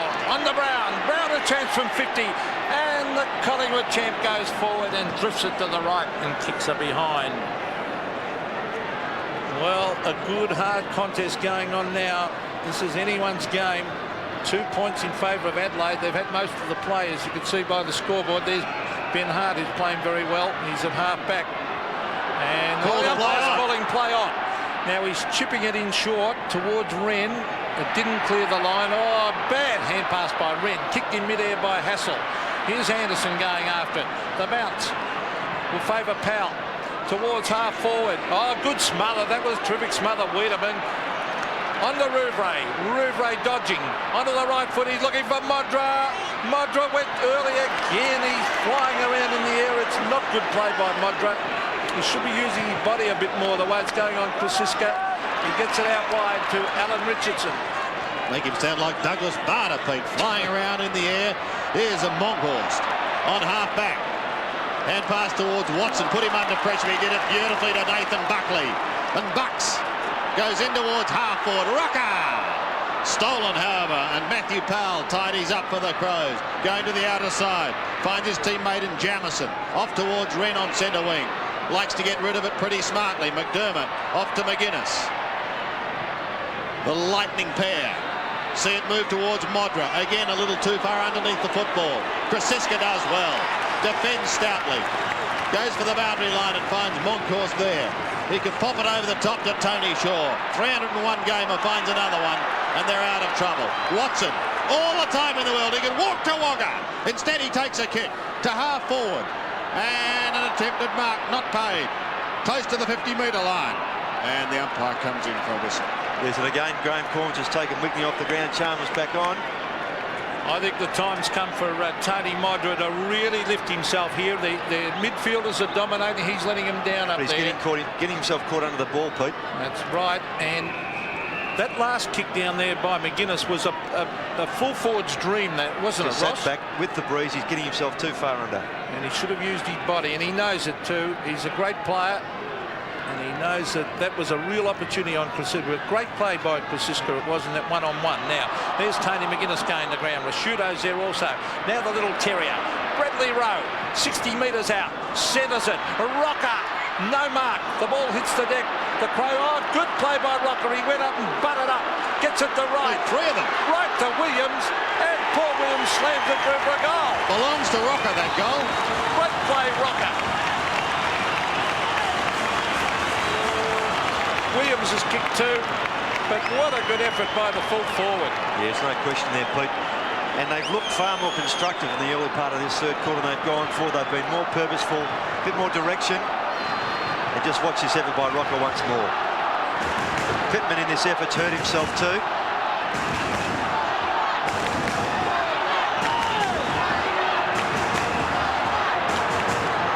Well, Pittman can't walk. So they brought the stretcher out for him. This is bad news for him and the Adelaide Crows. Well, he had knee trouble before, Pittman, if I'm right. I wonder if he's done that again. He's holding his right knee.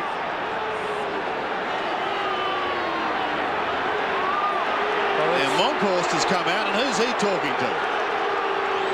He's certainly having plenty to say. He's left the centre square. He's probably trying to suggest they're wasting time. I think he's suggesting that someone should get off the ground. Well, I think he ought to butt out myself. And Chris McDermott, I think, has just said, will settle down. I mean, the guy could have a serious knee injury. He ought to butt out, Damien. Still going on. There's still plenty being said. Yes, I think Pittman's falling awkwardly here. Right knee. You might see it. Well, Stiviggan may have just jarred it. Well, he's obviously going to take no further part because he's not continuing off through the interchange. He's going straight off at the end of the ground. Bad luck for him. Yes, Tony Shaw just keeping himself warm there. And Big Monkey's ready for a a fly here in the middle. Now this has all come about after a goal to Collingwood kicked by Paul Williams and some wonderful work from Severio Rocca. Oh, he's pumped up, Monkey, but he's got to stand his ground. It's not a good bounce. They may lose it out of the centre. Yes, and Liptak was the player to come on and replace Pittman. Another bounce in the middle, and still Tony Shaw going through his warm-up motions. He's been a great character for the game, as Tony Shaw. That's too high, and it'll be a free kick to Collingwood. Graham Wright. Off to Richardson. He's down on centre wing. He charges forward. Penetrating kick up towards Severio Rocca territory. He's got it! In fact, it's not. It's Severio. It's young James who went with him. Yes, he had to sit from behind, Sandy, and he got first purchase on the footy. Didn't he, Pete? You disagree. You thought it was Brad Rowe. No, it was good enough for a mark. I think they all had a touch, but you'd pay it for sure. Well, he's shown in recent weeks that he's capable of taking a big mark. And he's chasing his second goal for Collingwood, which he's got. So 2 quick goals to the Pies, and they steady the ship and lead by 10 points. Yes, just the 3 kicks for James, but his couple of goals have been invaluable. He's averaging a goal a game in his debut season with the Pies. There's that free kick to Brown, but it was played the advantage, and Wright played on, and they made full value of it. It was a pretty ordinary kick, really, by Richardson. It was a bit of a floater.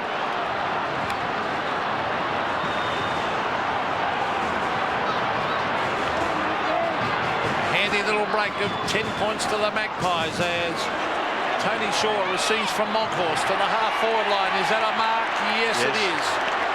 And is Jason McCartney, the Magpies, you just get a feeling they're getting a bit of a run on here. McCartney, they haven't got Pittman down there now. They might lack a bit of height.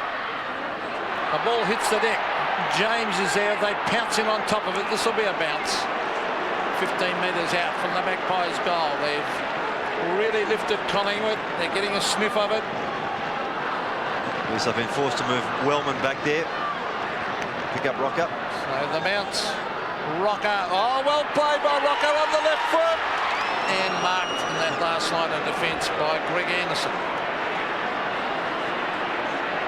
Just under 9 minutes remaining. Anderson to half back towards Chalmers and Monkhorst. McGuinness almost taken high. McDermott strong in defence, kicks towards centre wing. Kerrison stands his ground and gets 50, courtesy of Ingleson. He was pretty committed, Ingleson. He had to go for the ball. It's pretty tough, that 50. It was high, I grant you that.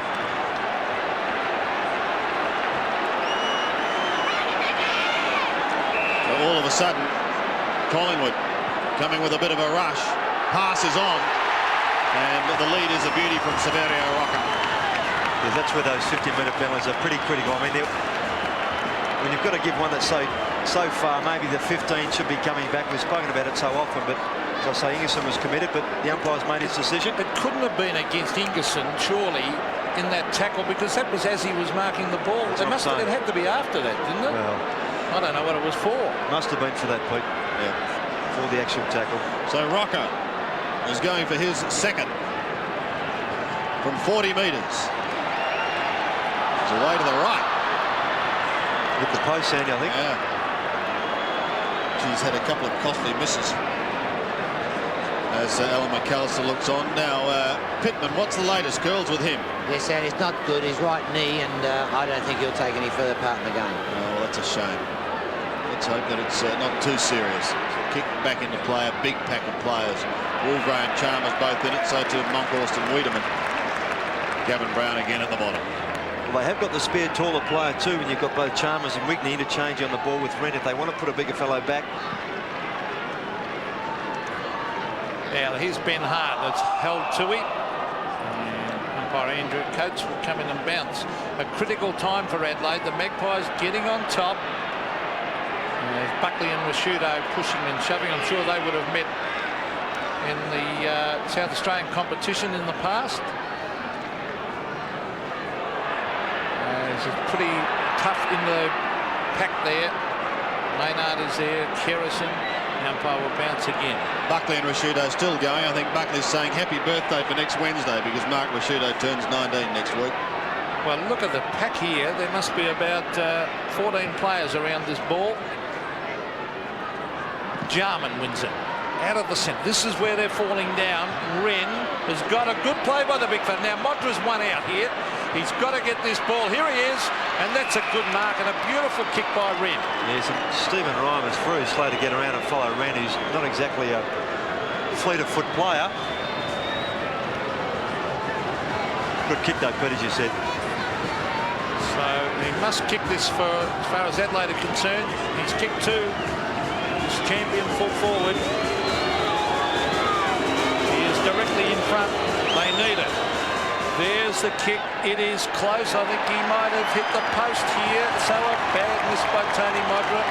As I said, they needed it. 10 points the mark in favour of the Magpies. 2-4, Pete. He's just kicked a bit to that left-hand side because that's where the bruise is coming from.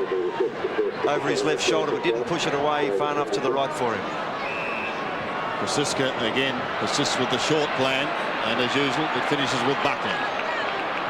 He's on half-back. Chips towards Houlihan and Moncourse, makes it difficult for them. Tony Shaw caught one a little high. He goes straight on with the job though, finds Kerrison. Set up a handy goal just minutes ago. He gets it across to Richardson. Pumps it in towards the middle. Watson is away and Collingwood's away. Up towards the half-forward line and Rocker again takes the mark just inside 50. Well, this could be interesting. He's going short into the pocket and Hassel gets there in time. It's well done, John Hassel, who's just in front of McGuinness there, and McGuinness just looked away and off. Johnny Hassel took. And this could be costly for the Crows. It could almost be like a 2-goal turnaround with Modra missing at one end. Should he be successful here? Pretty tight angle. And he's away to the right. So behind to Hassel.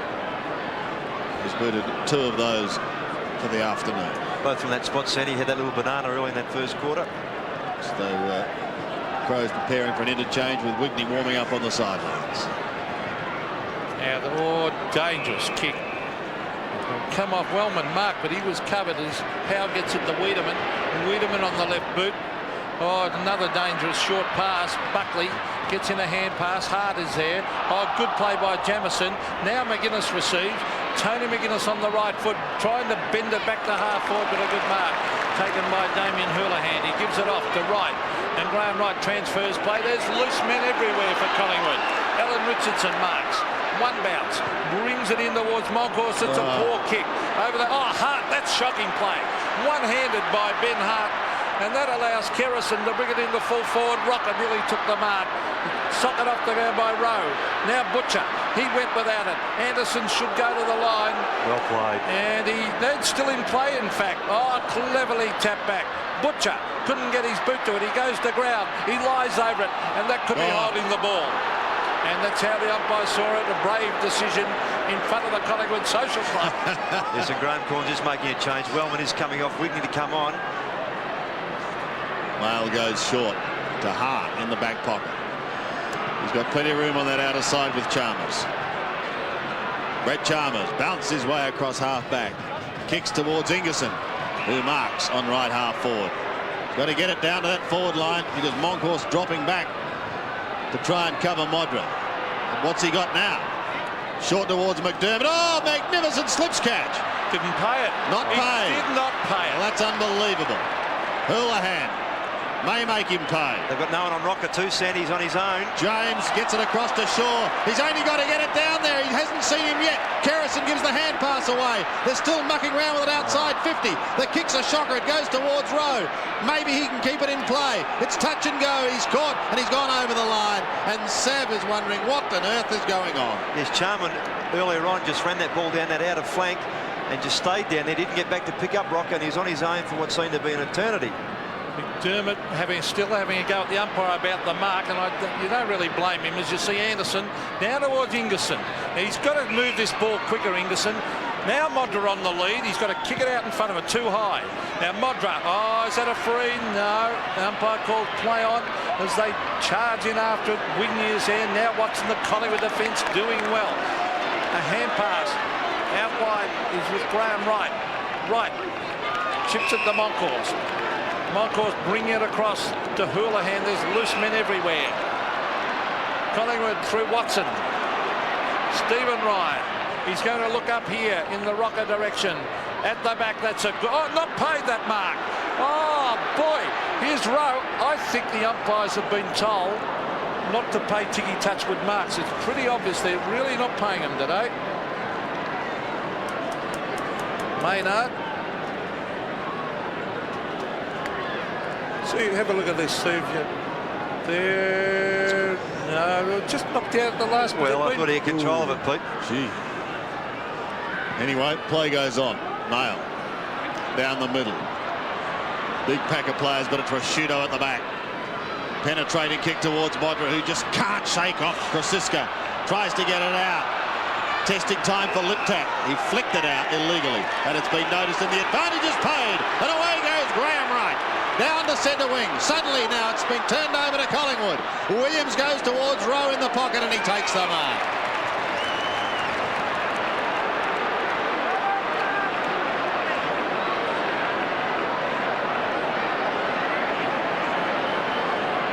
Rocker, after leading, drops back into the square. It's a tight angle. He's going to try the check side and bend it back. Brave attempt from that distance, but one behind only. You love that check side, don't you, Sandy? The South Australian kick. It sounds less fruity than banana. Well, really, as it's turned out, Collingwood should be a lot further in front than the 13 points. They've dominated this quarter. We've got about a minute to go till three-quarter time. The trend of the game going towards Collingwood as a lovely kick out by Jamison. Now, the Crows could really do with a goal before three-quarter. They're handballing it around here as McDermott. Oh, shocking kick by Rashudo. That is dreadful. Hand pass from Watson on the Brown, on the Rowe, and they might pay for it here, Adelaide, because Rowe has marked 35 metres from goal. And look at this, in towards number 12 for Collingwood, Jason McCartney, and Adelaide really deserved to have a goal kicked against them here for that shocking play midfield. Yes, in fact, there's Johnny Hassel again putting the pressure on Rashudo that just got that ordinary kick. But they had the about 5 his teammates. Oh, look. Well, McCartney will now kick from 30 and will be difficult now for Adelaide. 13 points down. McCartney for his third. Kicks and goals. So Jason McCartney's kicked free, and what a handy one to Collingwood, getting close to three-quarter time. In fact, it is three-quarter time. And they now lead by 19 points to the Magpies after a very good third term when they really did get on top. Yeah, so the three-quarter time score here at Victoria Park. Collingwood a 10-9, 69, leading Adelaide 6-14-50. Australia's top sports show, Sports World with Bruce McAvaney, tomorrow on 7.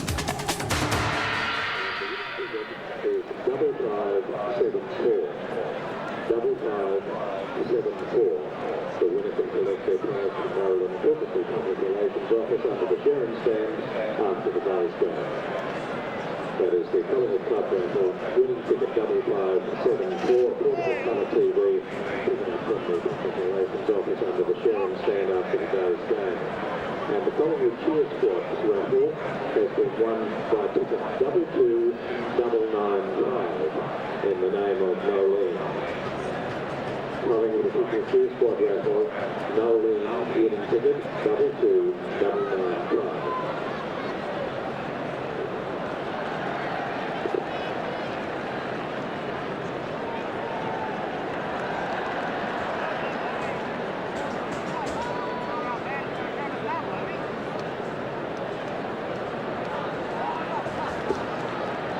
The souvenir stand under the souvenir store under the sharing stand, it is open all day today. It will be open right before the last quarter of the game.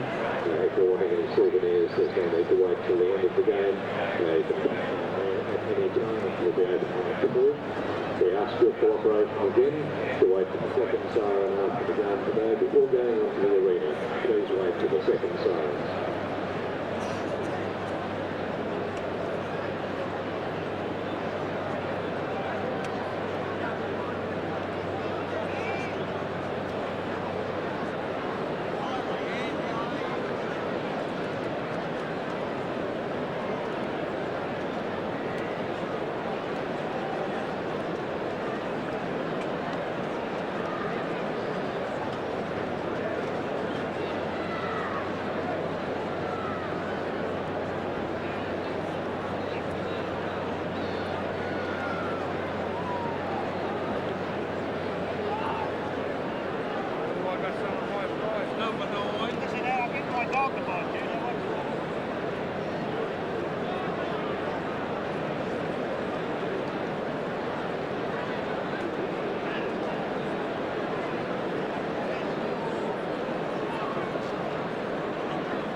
Completing the winners of today's raffle, the Collingwood Club raffle, the portable colour TV, 5574, and the Collingwood Cheer Squad raffle, won by Nolene, ticket 2299.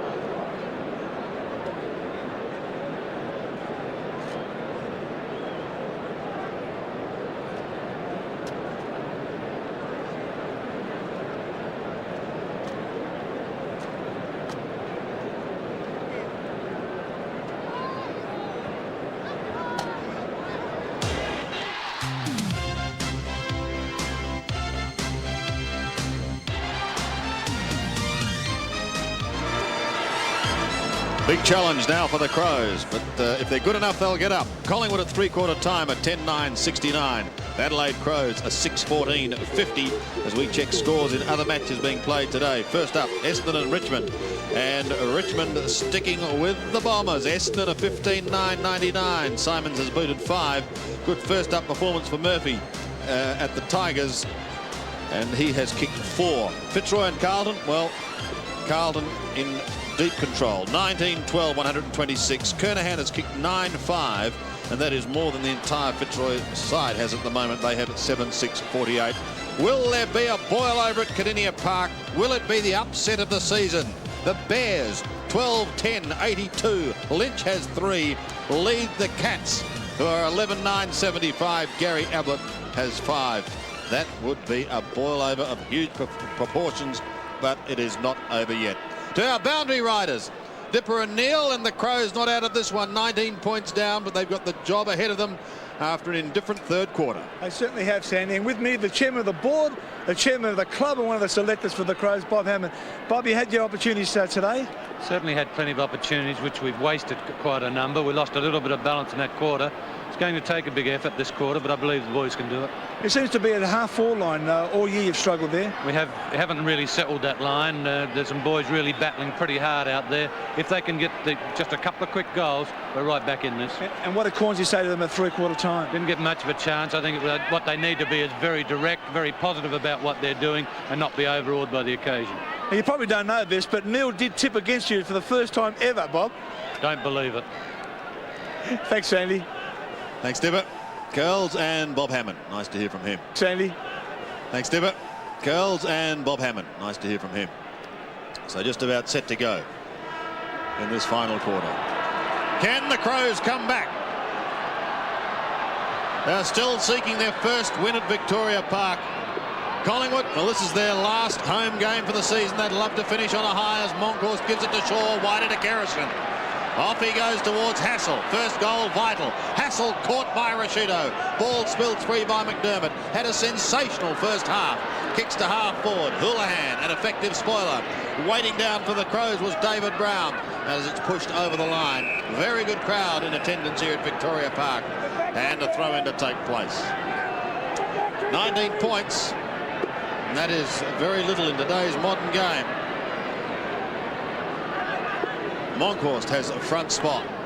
Houlihan tries to take it from Brown. Jarman was there. And he sees his hand pass over. Sandy, just looking at Mickey McGuire coming off the ground after three-quarter time. He was limping a bit, so I think he may have an injury there. Yes, it was somewhat strange to see him taken from the ground. Collingwood keeping pretty tight-lipped about that at the moment. As a free kick has been picked up. Holding, said the umpire. And it's gone the way of Monkhorst. To Tony Shaw. Well, Collingwood fans gave him a huge cheer when he came off the bench. Ryan's playing his 50th game. Shaw, of course, is in number 301. Collingwood with possession from Watson. Down to the half-forward line. Ominous signs as Krasiska is there. Kicks towards Rocker, who's come steaming out. Chalmers is with him and affects the spoil. Back to Rocker again. Can he keep it in play? Runs out of room. Pressured to the line by young Josh Mayle. And a throw-in to take place. Half forward for the Magpies. They're in the box seat. Jamieson taps it down. Here's James. Around the corner he goes and out on the full. So penalty kick down there to be taken by Brett Chalmers, who almost became a Collingwood player, of course. He's picking up Rocker. Oh, nice kick too. Way out to the half-back line, and that's almost a mark to Ren. Oh, no, not paid. On to Tony McGuinness. On to Rouvray. Back to McGuinness. Back to Rouvray. Now, is he going to kick it? He will now. On the left foot. Modra. Can't mark. He's got it, though. Oh, good tackle on Modra. Here's Wigney. Should give it to Jarman. Jarman's got it. Gets it back. Wiedemann goes to ground. It's a loose ball. Jarman again. Back to McGuinness. Great play, the Magpies, as they were gang tackling from all directions. Good pressure. Great football, Collingwood. But Pete, you'd hate to be playing on the half-forward line for Adelaide. As they brought the ball down that outer wing, they had about 87 handballs. The forward line had already gone past them before they finally kicked it. Sensational Passage of play with the crowd. The cry of ball probably 5 times and all to no avail. So what can happen as it spills free here? Jarman is again at the bottom of the pack. And another bounce to take place. So down there, Gavin Brown, who's if he's not in there burrowing in to get the ball for Collingwood, Tony Shaw is. Big pack of players contesting this. First goal in this quarter, vital. Buckley a chance. If McCartney leaves it for him, no, he decides to clash into Prosciutto to open the path for Buckley. He gets the hand pass on towards Williams, but Anderson is there. Steaming through for the Crows goes Greg Anderson. Gets a left foot kick. Here's a chance for Ingerson. Outside 50. He'll look to the big guns down in the forward line. To the lead of Modra. And Wigney also, and it's Wigney he takes. 2 options there, and he picked Wigney. Good play by Anderson on half back there. Just put his body in a bit. Got the foot in the end and got direct kick up to Ingerson. He's kicked. Well, he's had a couple of shots today, but has not been able to goal as yet. Let's see what he can do. Going to be close. Wigney gets his first. Yes, and Stuart Wigney's found it very hard to get into this game. He's been on and off the bench and hasn't worked in tandem anywhere near as well as he did last week with Modra when they both kicked 5. But Anderson, the player, getting the footy direct to Ingerson, who's got away on occasions. He's found it tough across half forward there, the way the ball's come down. But a good result from that effort.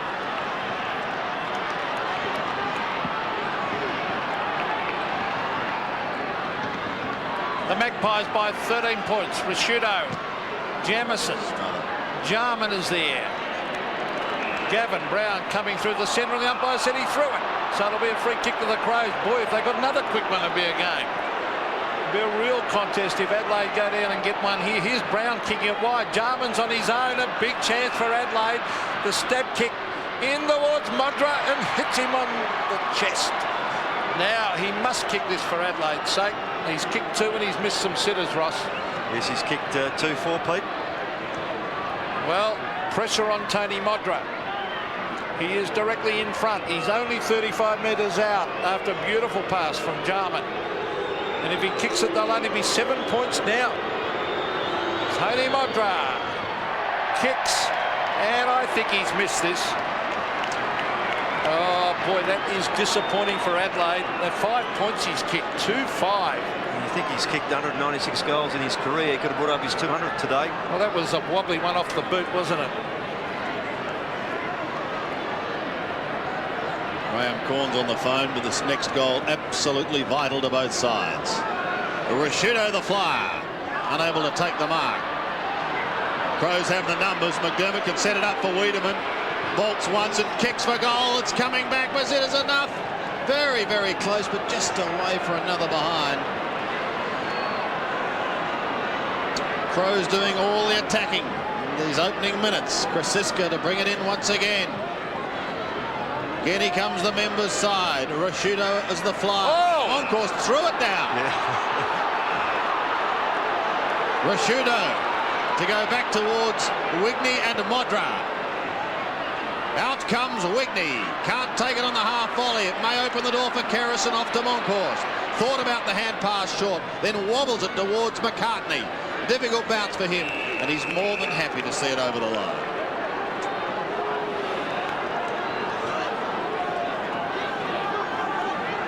Just a couple of kicks in it. Wren trying to come over the top. Chance now for McGuinness. Pumps the Crows to half forward, but Houlihan's going to be the stumbling block. Got a shove and will take a free kick.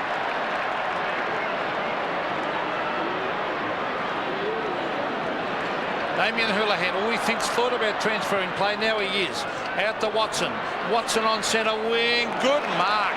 Kept his eyes on it. 2 bites of the cherry. Is that 50? No. He's had a fair game too, Watson. 14 and 9. Well, it's a good play. Had a great game against Hawthorn last week on this very ground. Now he's chipped it in short. Oh, that's a poor kick. He's kicked it straight to Mark Rashudo. Little things like that can be very, very costly in a game. Rashudo looking for Ingerson. Over the back, it clears. Maynard, he's got it. Handball's back to Wiedemann. Wiedemann, he should be kicking it in short. He is. Oh, he's looking for Wren. I meant to say should have been kicking in long. Of course, there's Brown. Right. Monkhorst. Jarman. Oh, caught one in the back. Umpire calls play on. Buckley. Jarman again, good play, but Brown is there. Oh, gee, this is a contest now as they charge in after it. Jarman's going to go home with a crook back. Well, they got the peas out of the whistle. Goodness me. They just won't pay a free kick. You've got to protect the player going for the ball. A bounce. Almost down to centre wing. McDermott again. He's knocked up getting possessions. 31 possessions he's had. Fantastic achievement. Houlihan off the ground to Tony Shaw. Collingwood out of trouble. A former skipper to the current one. Gavin Brown step passes up towards the half-forward line, and the mark is taken by James. Called to play on. Centering kick now. His target is big Severio Rocker. Going with him is Chalmers, and it's the latter who comes away. Towards McDermott again. There's another possession. He finds Mail, who wants McGuinness. He's got him on outer side. See, McDermott's a great player, isn't he? It's here that McGuinness today have run right. McDermott's had 13 kicks and 19 handballs. Something like 56 possessions between to half forward. Again, it clears the pack. Going to the outer side. And over. There's Bradley Rowe. Open proceedings with a goal in the first quarter, Rowe.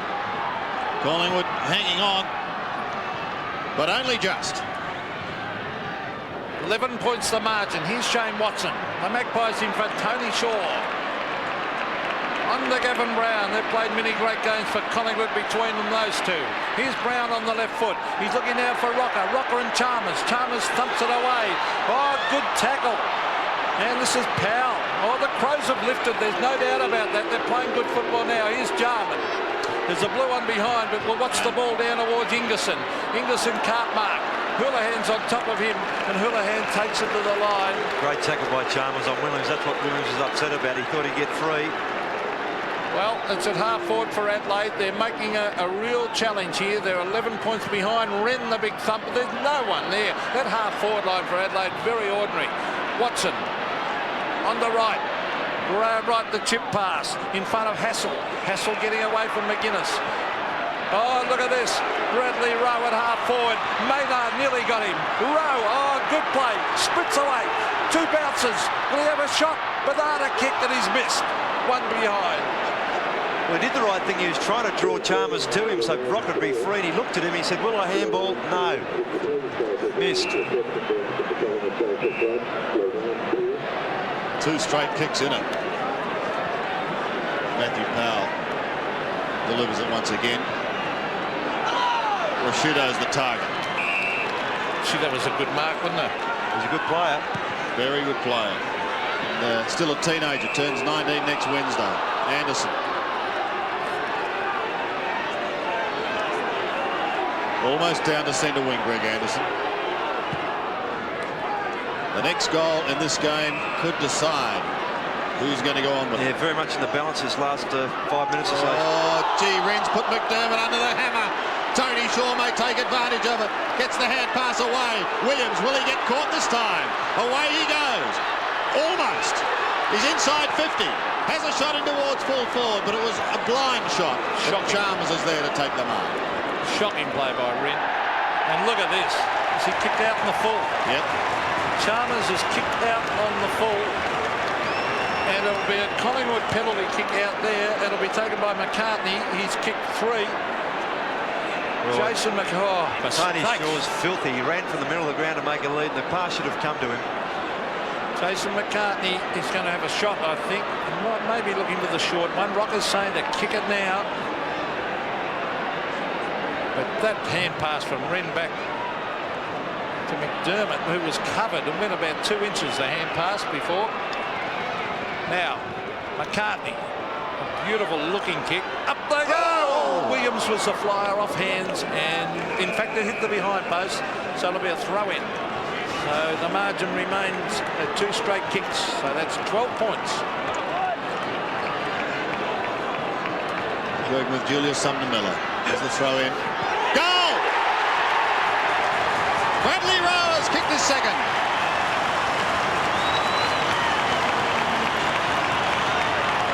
He's had a few opportunities, Sandy. That's 2-4 for Brad Rowe. He's been dangerous. And they're the goals I said in the first quarter when he kicked one that they want him to kick. Those opportunist ones on the deck, crumbing the ball. Well played.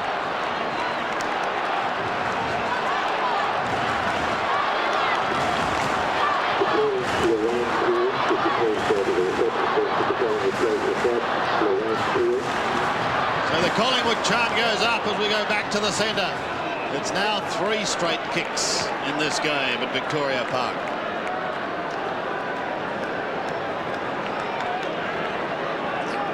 Two goals to Bradley Rowe, 2 also to Brent James, 3 to Jason McCartney.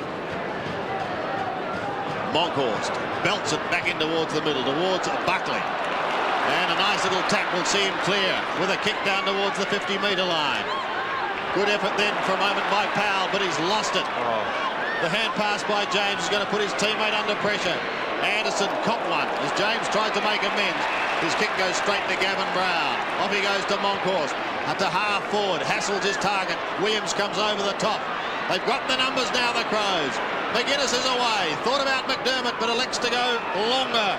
Finding David Brown. They want the next goal desperately, and they've got the opportunity with Whitney to have a shot directly in front, 40 out. In fact, Whitney in this last quarter, Sean Modra had a lead. He's come straight down the ground. Modra's been going to that pocket, making it difficult for himself. Good kick by Brown.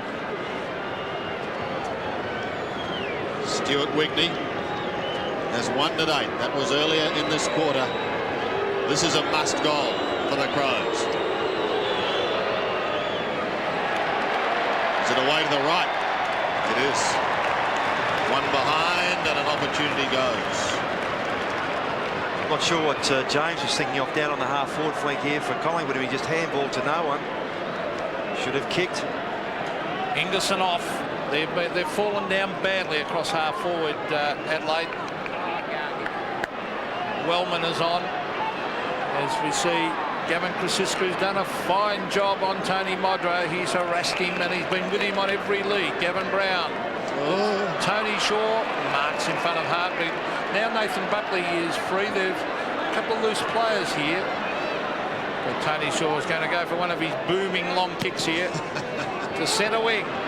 Monkhorst, up he goes, the big fella. You're a cool man. Very effective kick, Pete. Yeah. It was, actually. And Monkhorst on centre wing, taking his time. Kerrison's on his own here. He can chip it into Kerrison. So, Collingwood making space. Here's Shaw. Oh, good kick by Tony Shaw, the former captain, on to James. James will look down in the Rocker direction. Rocker and Chalmers. Rocker flies. Can't mark. Rowe! Oh, touched off the boot. One behind the Magpies. I thought Rowe had almost kicked another one.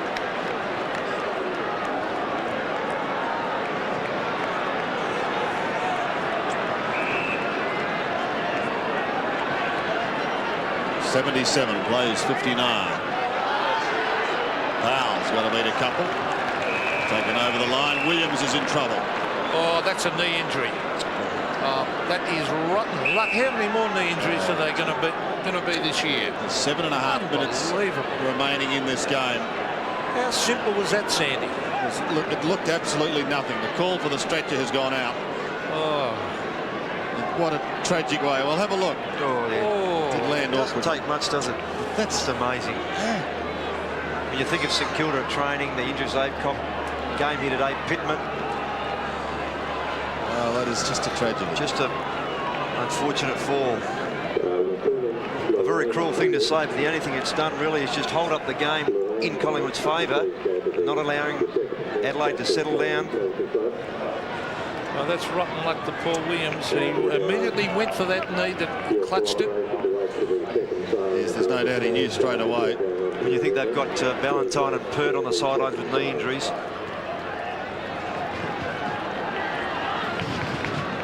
Crows also have had their problems with injuries today, but rotten luck as we see it again.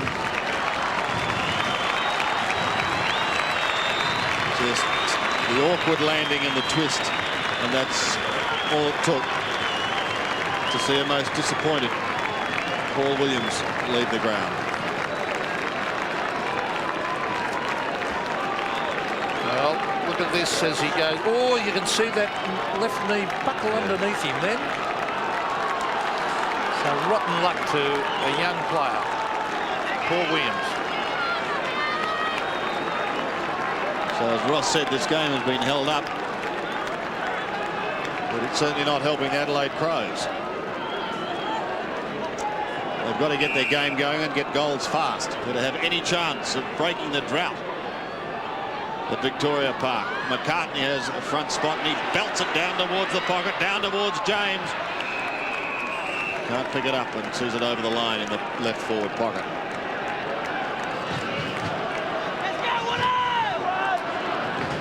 Rocker comes across to do the ruck work. Goes for a roundhouse left. Mail working hard. Loses it. Rowe been at live wire in front of goal. Gives it to his skipper, who pumps it high and he's kicked the goal. There's the sealer for the Pies. 2 goals to Gavin Brown. 1 in the first and 1 in the last. Yes, and how fitting that the skipper kicks what Sandy says. He's probably right, the sealing goal there. It's going to be very difficult for Adelaide to get back in the game. And he's been a terrier today, Gavin Brown.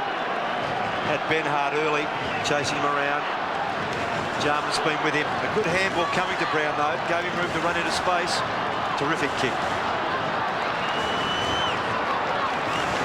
The Magpies look as though they might have kicked the sealer there. Ben Hart to half forward, racing back after this, Sean Wellman. This is Alan Richardson, loses the ball in the tackle. Wellman dives on it. But really, I think the game has been lost for the Crows across half forward. They're in that first half and they had plenty of the play. And they really didn't capitalise. Now here's Wiedemann onto the left boot. Down in front of goal. Wigney and Modra are down there. Wellman tried to dive on it. Here's Nathan Buckley, former Port Adelaide star and Brisbane Bears, of course, bringing it to centre wing. Here's Monkhorst. Oh, well played by the big monkey. They love him. Towards half forward, and have a look at the pass by big Damien Monkhorst. On the row, who's had a terrific second half. Great kick. And he finds Buckley. And Buckley, for his kicking ability, certainly within distance. Should have a shot. 17 kicks, Nathan Buckley, and 6 handballs. Now, let's see. Last year I nominated this player as the best kick in the competition. He properly kicked in the man on the mark. And you also said at half-time last week, though, that the Bears were gone. Certainly did not. As we see Buckley now, I said he'll make the distance. Let's see if he makes a liar out of me. A booming kick, but well, he cleared the fence easily, but offline, one behind only. And McDermott had plenty to say, and Tony Shaw finding it very humorous. Well, he's a great, both of those great champions over the years, McDermott and Shaw. Now that, well, it's a mark to Jamison. Back it comes to Anderson. Greg Anderson was going to direct play to the outer side. He does so, finding Jamison. Rod Jamison has a left foot kick, and it's long up across the wing. Houlihan, the spoiler, from behind. Richardson waiting down in front. Through comes Houlihan. And it goes over the line. Adelaide's making a change. Rod Maynard coming off for a spell. Roscoe? Yeah, slipped that back on. Here's a little change between Buckley and McDermott. Nothing in that. Monkhorst tries to get a kick, but it's partly smothered. Rashudo gets the hand pass away. Off towards McDermott. Jarman caught. Ball spills free. Through comes Tony Shaw with dash. Pushes it out in front for Butcher. He's still going. If it sits, he may get a kick. He does. A left foot chip in towards the pocket, but it beats all and goes over the line.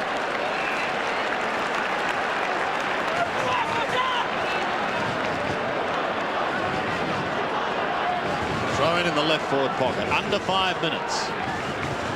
And Collingwood in control. Rocker. Rowe again. He's kicked one after the throw in. Can't do it this time. James working hard. Playing also. Short little chip. Here's Tony Shaw. Can he get back? He can. And the former skipper will have a shot. Now, will he make the distance, Roscoe? 45. He's going to be kicking from just inside 50. He's got a bit of a breeze behind him. I reckon he will. I'd love to see him go for a torpedo.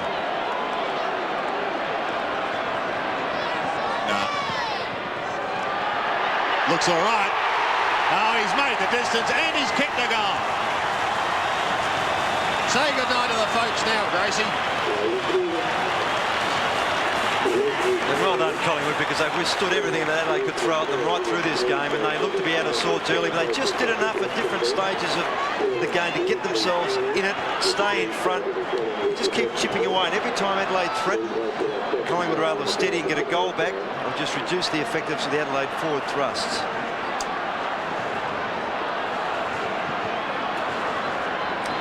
A margin out to 31 points in favour of the Magpies, as they've got right on top since half-time.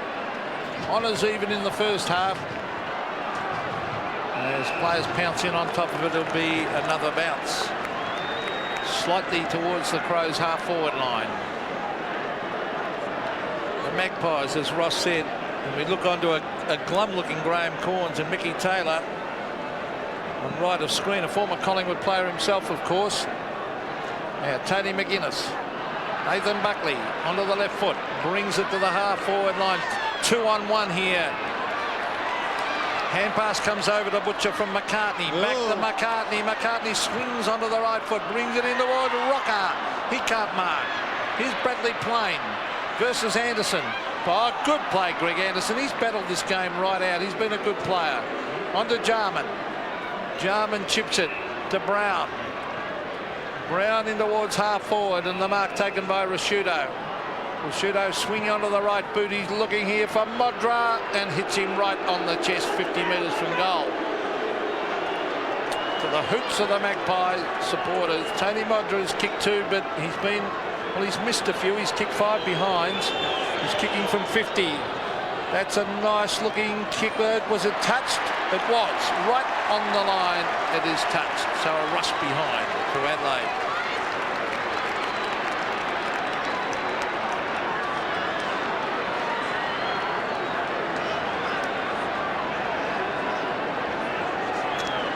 Under 2.5 minutes remaining as Krosiska brings the ball back into play.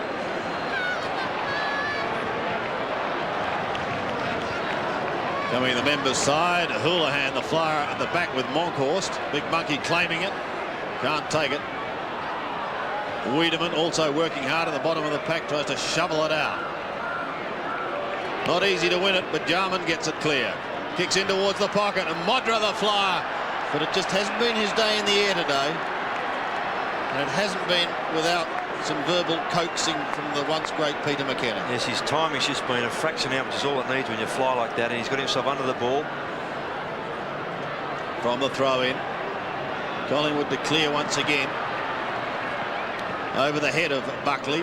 Wren now, chance to get it out towards Jarman, who spoons it even wider to McDermott, who was looking for the free kick. McGuinness is there with him.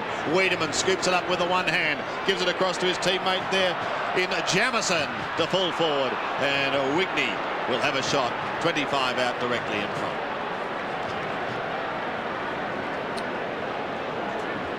Stuart Wigney is just the one. He's had a couple of shots though, Ross. Yes, 1-2 he's got.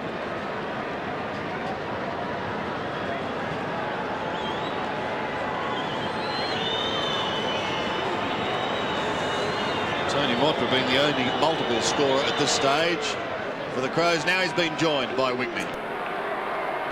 2 each to those boys. But the bird has flown, Ross. Yes, and the thing that Graham Corns is obviously going to be concerned about is they matched it early in this game. They had the touch of the footies, but they just overused the ball. A bit like what was the downfall of Melbourne when they lost a couple, having had that good run early in the season. They just used the footy too much. And when you do that, you're always going to give yourself a chance to bring it undone. And they've got caught out today again.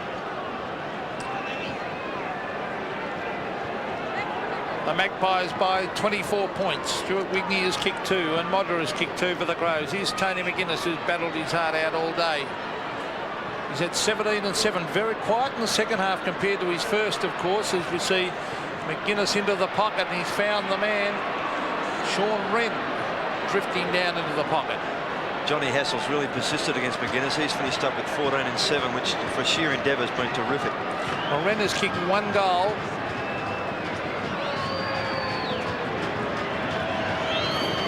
And if he kicks this, the margin will be 18 points, but it'll be too late for the Crows. Sean Wren kicks. Oh, it's not a bad looking kick, but just to the right. One behind. 1-3, Pete, for Sean Wren.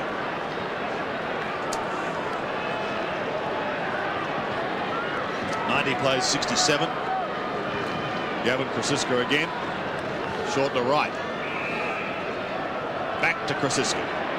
He runs it out of defence, going long and low towards centre wing, but a good mark by Rouvray.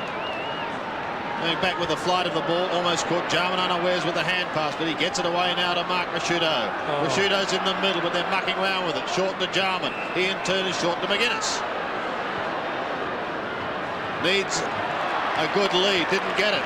Krosiska chanced himself, took them on and beat them. Here's Rowe on the outer side. He's had a pretty big game, this boy. Rowe's kick is wide and high, but it doesn't matter. There's the siren. It's all over. And victory to Collingwood. Serio Rocker picks it up at the end. But a winning margin eventually of some 33 points. Collingwood 13-12-90. And accounting for the Adelaide Crows, who finished with 8-19. They're kicking for goals, certainly letting them down. In fact, in the second half, they managed just 3 goals, 9, the Adelaide Crows. So, disappointment for them. Let's go down to the boundary line. Here's Dipper with Tony. Thanks very much, Sandy. Well, Tony, some big memories here. Yeah, well, the last game of the year, but it was pretty good. The boys worked pretty hard early. I thought they had a go too, a real dead set go, and in the end we come out on top. We're playing all right at the moment, but there's still a long way to go. It's a very good the way the side finished off today. Yeah, at half time it was even, but they come out pretty good winners in the end. But they kicked badly too, so we'll have to have a look and see how it evened out. There's a few dollars bet on that last goal you kicked there. A fantastic kick. Mate, I'm the skills coach down the club. How do you know that? I just said to the boys it was a certainty. Buck said, "Do you want me to drop in short?" But nah, they got it. Just kicked it well and it'll come off, mate. Terrific, mate. Then good luck for the rest of the season. Yes, he did well. and certainly made his presence felt when he came onto the ground. As we check, he's a very happy boy too. As we check the final score here at Victoria Park, victory to the Pies, 13-12-90. Adelaide, 8-19-67. Round 7 of the touring cars from Eastern Creek. Tomorrow on 7 Sports.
So the final scoreline here at Victoria Park saw a victory to the home side at Collingwood at 13-12-90, 23-point winners over the Adelaide Crows, 8-19-67. They've tried now for something like 4 years, Roscoe, the Crows, here at Victoria Park. Can't crack it for a win, but I think we've got to say they certainly had their chances today. Well, they did so. Their first half wasn't too bad. I mean, it was riddled with errors, but their commitment to the footy was pretty good, and they got their share of the ball, and they just didn't use it properly, which, again, when you're using it so much, you've got to make sure you do something constructive with it, but it brings you undone. And neither full forward really got it in the game, Sandy. No. Neither half forward lines had much of an influence, so it was the running half backs which were quite constructive. Midfielders, I thought, in the end, were quite even. Yeah, initially it was the Crows, wasn't it? McDermott and McGuinness were very, very powerful. Jarman had a bit of a touch. Rouvreau was pretty good on his wing for the first half, Sandy, but then he dropped out of the game. The fellow just in screen in the front of the pack, Rowe, James takes that great mark, but Rowe was a terrific player. He came on, he gave some life, he used the ball well, and in the end, Adelaide just ran out of numbers. The other thing which just upset Adelaide a little bit was when Pittman hurt his knee. They were a bit unbalanced. They were working quite well on the ruck with Chalmers, Wren and Wigney just doing a bit there, and they had to then put Chalmers to full back. They were a bit unsettled. I think we've got to mention the other injuries today. Of course, Kelly went off very early with a hamstring, but the other one who was so desperately unlucky was Williams of Collingwood. It looked so simple, didn't it? Well, so did Ballantyne's, Pertz, I know. Williams. I mean, it's just amazing how it happens. Pittman was very simple as it seems. It's just the way players land. There's got to be a weakness there to start with, but by gee, there's so much stress on joints these days, and you never wish a knee injury or any injury on any player. But it's just so unfortunate. McCartney finished today with 3 goals. Greg Anderson tried his heart out. Well, I thought he was probably the most direct player early in the game. When other players were making mistakes, he was very sure across half-back and delivers the ball. Well, you heard him at half-time, and he's just a minute saying he doesn't like handballing. He likes to kick the footy. Well, that was effective from half-back. Jamieson wasn't a bad player, and McCartney across half-back there himself at centre half-back. Wigney ended up with a couple of goals. It wasn't really a day for forwards, though, was it, for either side? You had Wigney and Modra for the Crows, and Severio Rocker leading the Collingwood charge, but no one taking it by the scruff of the neck. Because of the mistakes in that centre of the ground, there's no constructive balls coming down for the forwards, and when they did, Modra was getting himself under it. His timing was just out. That was the sealing goal by Brown, who he battled very hard today. Got a bit of the footy, had Benny Hart on him for the first half, and Hart made a bit of a contest of it, but here's this James again. He's a likely player, this fellow. Only his 7th game. Plain was in and out of the game. Richardson the same. Tony Shaw had some impact, Sandy, when he came on the second half to pick up McDermott. They had a few words. McDermott was really running free, wasn't he? He would have finished up with something like 35 touches, Chris McDermott, and it would probably feature in votes. But well done to Collingwood. Every time Adelaide looked threatening, Collingwood chipped back. They played in patches, but they won the game. Now, Tony's probably expecting a vote from him after that long goal. As the skills coach, as he said. Well, how'd you see the voting? It was a hard match to give votes, I must say I pondered for as long as I ever have trying to pick votes, and you try and give it to players who deserve them, and I found it very difficult because players never... It wasn't really a player who played very well over 4 quarters, which is what you look for. So initially I gave 1 vote to Chris McDermott just for his sheer output of work. He got the ball quite often, and I thought he used it fairly well. Greg Anderson off a half-back flank, I thought, as I mentioned earlier, was very constructive, got the ball and used it well, and the player who I thought really sparked Collingwood when he came on, started on the bench, came onto the ground, was lively, was sure with his ball handling, and finished up kicking 2 goals, kicked 2-4, could have finished up with 6, but I thought he was the effective 3 voter on the ground. Bradley Rowe getting the best on ground votes from Ross Glending. We'll take a break, more shortly.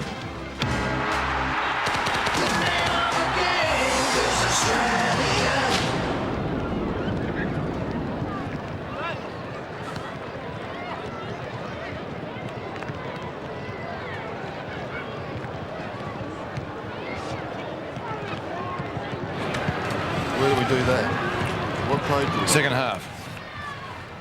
I guess I'll be putting in Wanganane's goal and the steal by Mercedes from...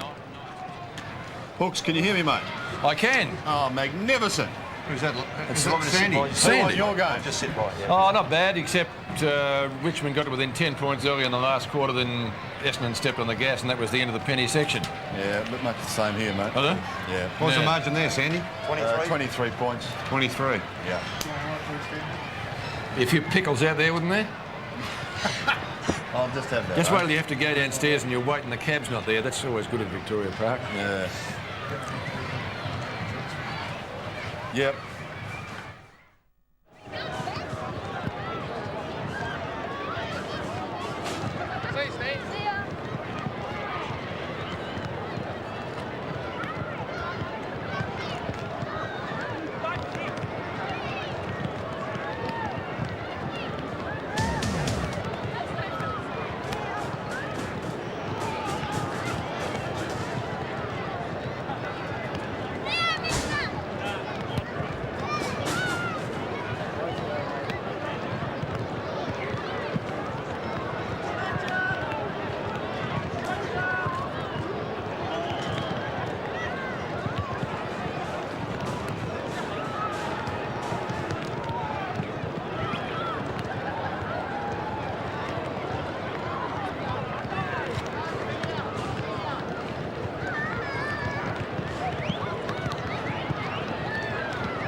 23 points, the eventual margin here at Victoria Park in favour of Collingwood, 13-12-90 to the Adelaide Crows, 8-19-67. Well, he tipped Collingwood, but I would imagine down to Dipper and Neil Curley. Curls, it would have been with a somewhat heavy heart.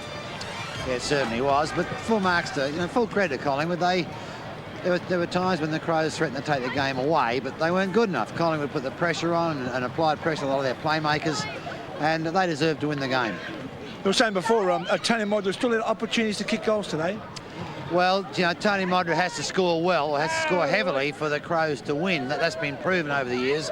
And today he had enough of the footy to do that, but he was off target with 2 goals, 6. We had a terrible problem across half forward. We couldn't find a winner across there all day. I thought McDermott after half-time went very dominant in the first half, but Shaw went on to him and quietened him down. The Crows just leave too much of the hard, tough work to too few players. Yeah. And for the Collingwood rooms, well, we seem to have a few gremlins creeping in there, Dipper, but don't worry, we shall restore things and be back with you shortly. At this stage, however, we will say farewell to our viewers in South Australia with the news that Collingwood successful today by 23 points. Well, plenty of other matches being played today. One was out at Optus Oval or Princes Park, whichever you would prefer. And joining the throng out there was Peter Landy. Pete? Thanks, Sandy. Good afternoon, everyone. Well, the difference was exactly double out here, 46 points, and it was in favour of Essendon, but they did get a scare. At three-quarter time, Richmond was certainly in with a chance. The final quarter started. Nick Daffy came off the bench. He kicked a goal. That reduced the deficit to 10 points, and the Tigers were really roaring. And then they were really knocked back in their tracks. A magnificent goal kicked by Gavin Wanganede from the boundary line would certainly rival Mick McGuan's goal earlier this year for Goal of the Year. It was a terrific effort. That lifted Essendon, and the Bombers came right away to win in the end by 46 points. The encouraging sign for Richmond, the debut form of young Justin Murphy. He finished up with 5 goals, and that was certainly the highlight for the Tigers this afternoon. Let's take a look now at some of the highlights of the final 2 quarters here from Princes Park. Denham's got it meantime. Wanganeen could have been a man who was pushed there. Still, he had the ball and goes looking for Hardwick. He couldn't control it. Murphy, the Essendon supporters not happy. The kick comes back to full forward. Off hands behind. Great snap goal by Free. Gets it up to Rogers. Rogers, good long kick from a short run up to half forward. Snapshot for the Tigers by Justin Murphy as he kicked his third. He has. Terrific start by the youngster. Murphy's had a very good debut. Grenvold in front, tries to outmark Rogers. It's a Tiger ball, Tate, Knights. Here they come, this is Naish. Kicks right on 50, could just about score from there. Long kick on its way, oh, great goal! The Tigers are alive! Alessio once more, battles with Dia. Works his way in front, hooks it down. Kick it surrounded, quickly onto the boot, gains about 15 metres. Wanganeen, almost a clever mark, finds the ball on the ground, but Knights comes away. Oh, brilliantly read. Grabbed and goal by Mercedes. Picked his pocket. For the Tigers. They're trying very hard. Redley goes up, misses the ball. It comes to Howard. Pumps it inside the 50. Young Murphy on his chest. So here's Murphy, a product of the Slug Jordan School of Goal Kicking. Let's see what he can do from about 35 metres. Not a bad effort. It's swinging left to right, but I think it's good enough. 4 goals. Takes the hand pass from midfield. It came from Bullis. Murphy, who's been terrific. A great debut by the youngster. Daffy goes at goal. He's kicked it. Hardwick runs on for him. Well, Wanganeen and Hardwick didn't sort it out too well. Wanganeen, though, on the ground, deflected it. Hardwick, the beneficiary of that, kicks inside the 50. Alessio couldn't control it. Buick back to goal. O'Donnell to Watson, 40 metres out. Standing kick. Watson's kick is good. Down to Gale. Buick hasn't had the effect on the match he did last week. Oh, on his own. Cockatoo Collins runs into an open goal. Pass Turner, kicks and gets it. This is Cabaway over the head of Broderick. It'll have to be quick. He has to try to beat 2 of them. Make it 3. Doolan gives away the hand pass. Denham inside 50. Long kick. Oh, great shot at goal. He's dubbed it. Ridley stayed on the ground. Alessio got it down. Broderick. Free, thumps it towards the square, taken by Murphy, who snaps. That's a fine effort. Goal! 5 goals. What a debut. Out of mid-air by Ridley towards the outer side half-back flank. That's for the Tigers. Cockatoo Collins with great dash. Keeps it in front. Brilliantly played. Pulls it back. Hugging the boundary line. It's still a live ball.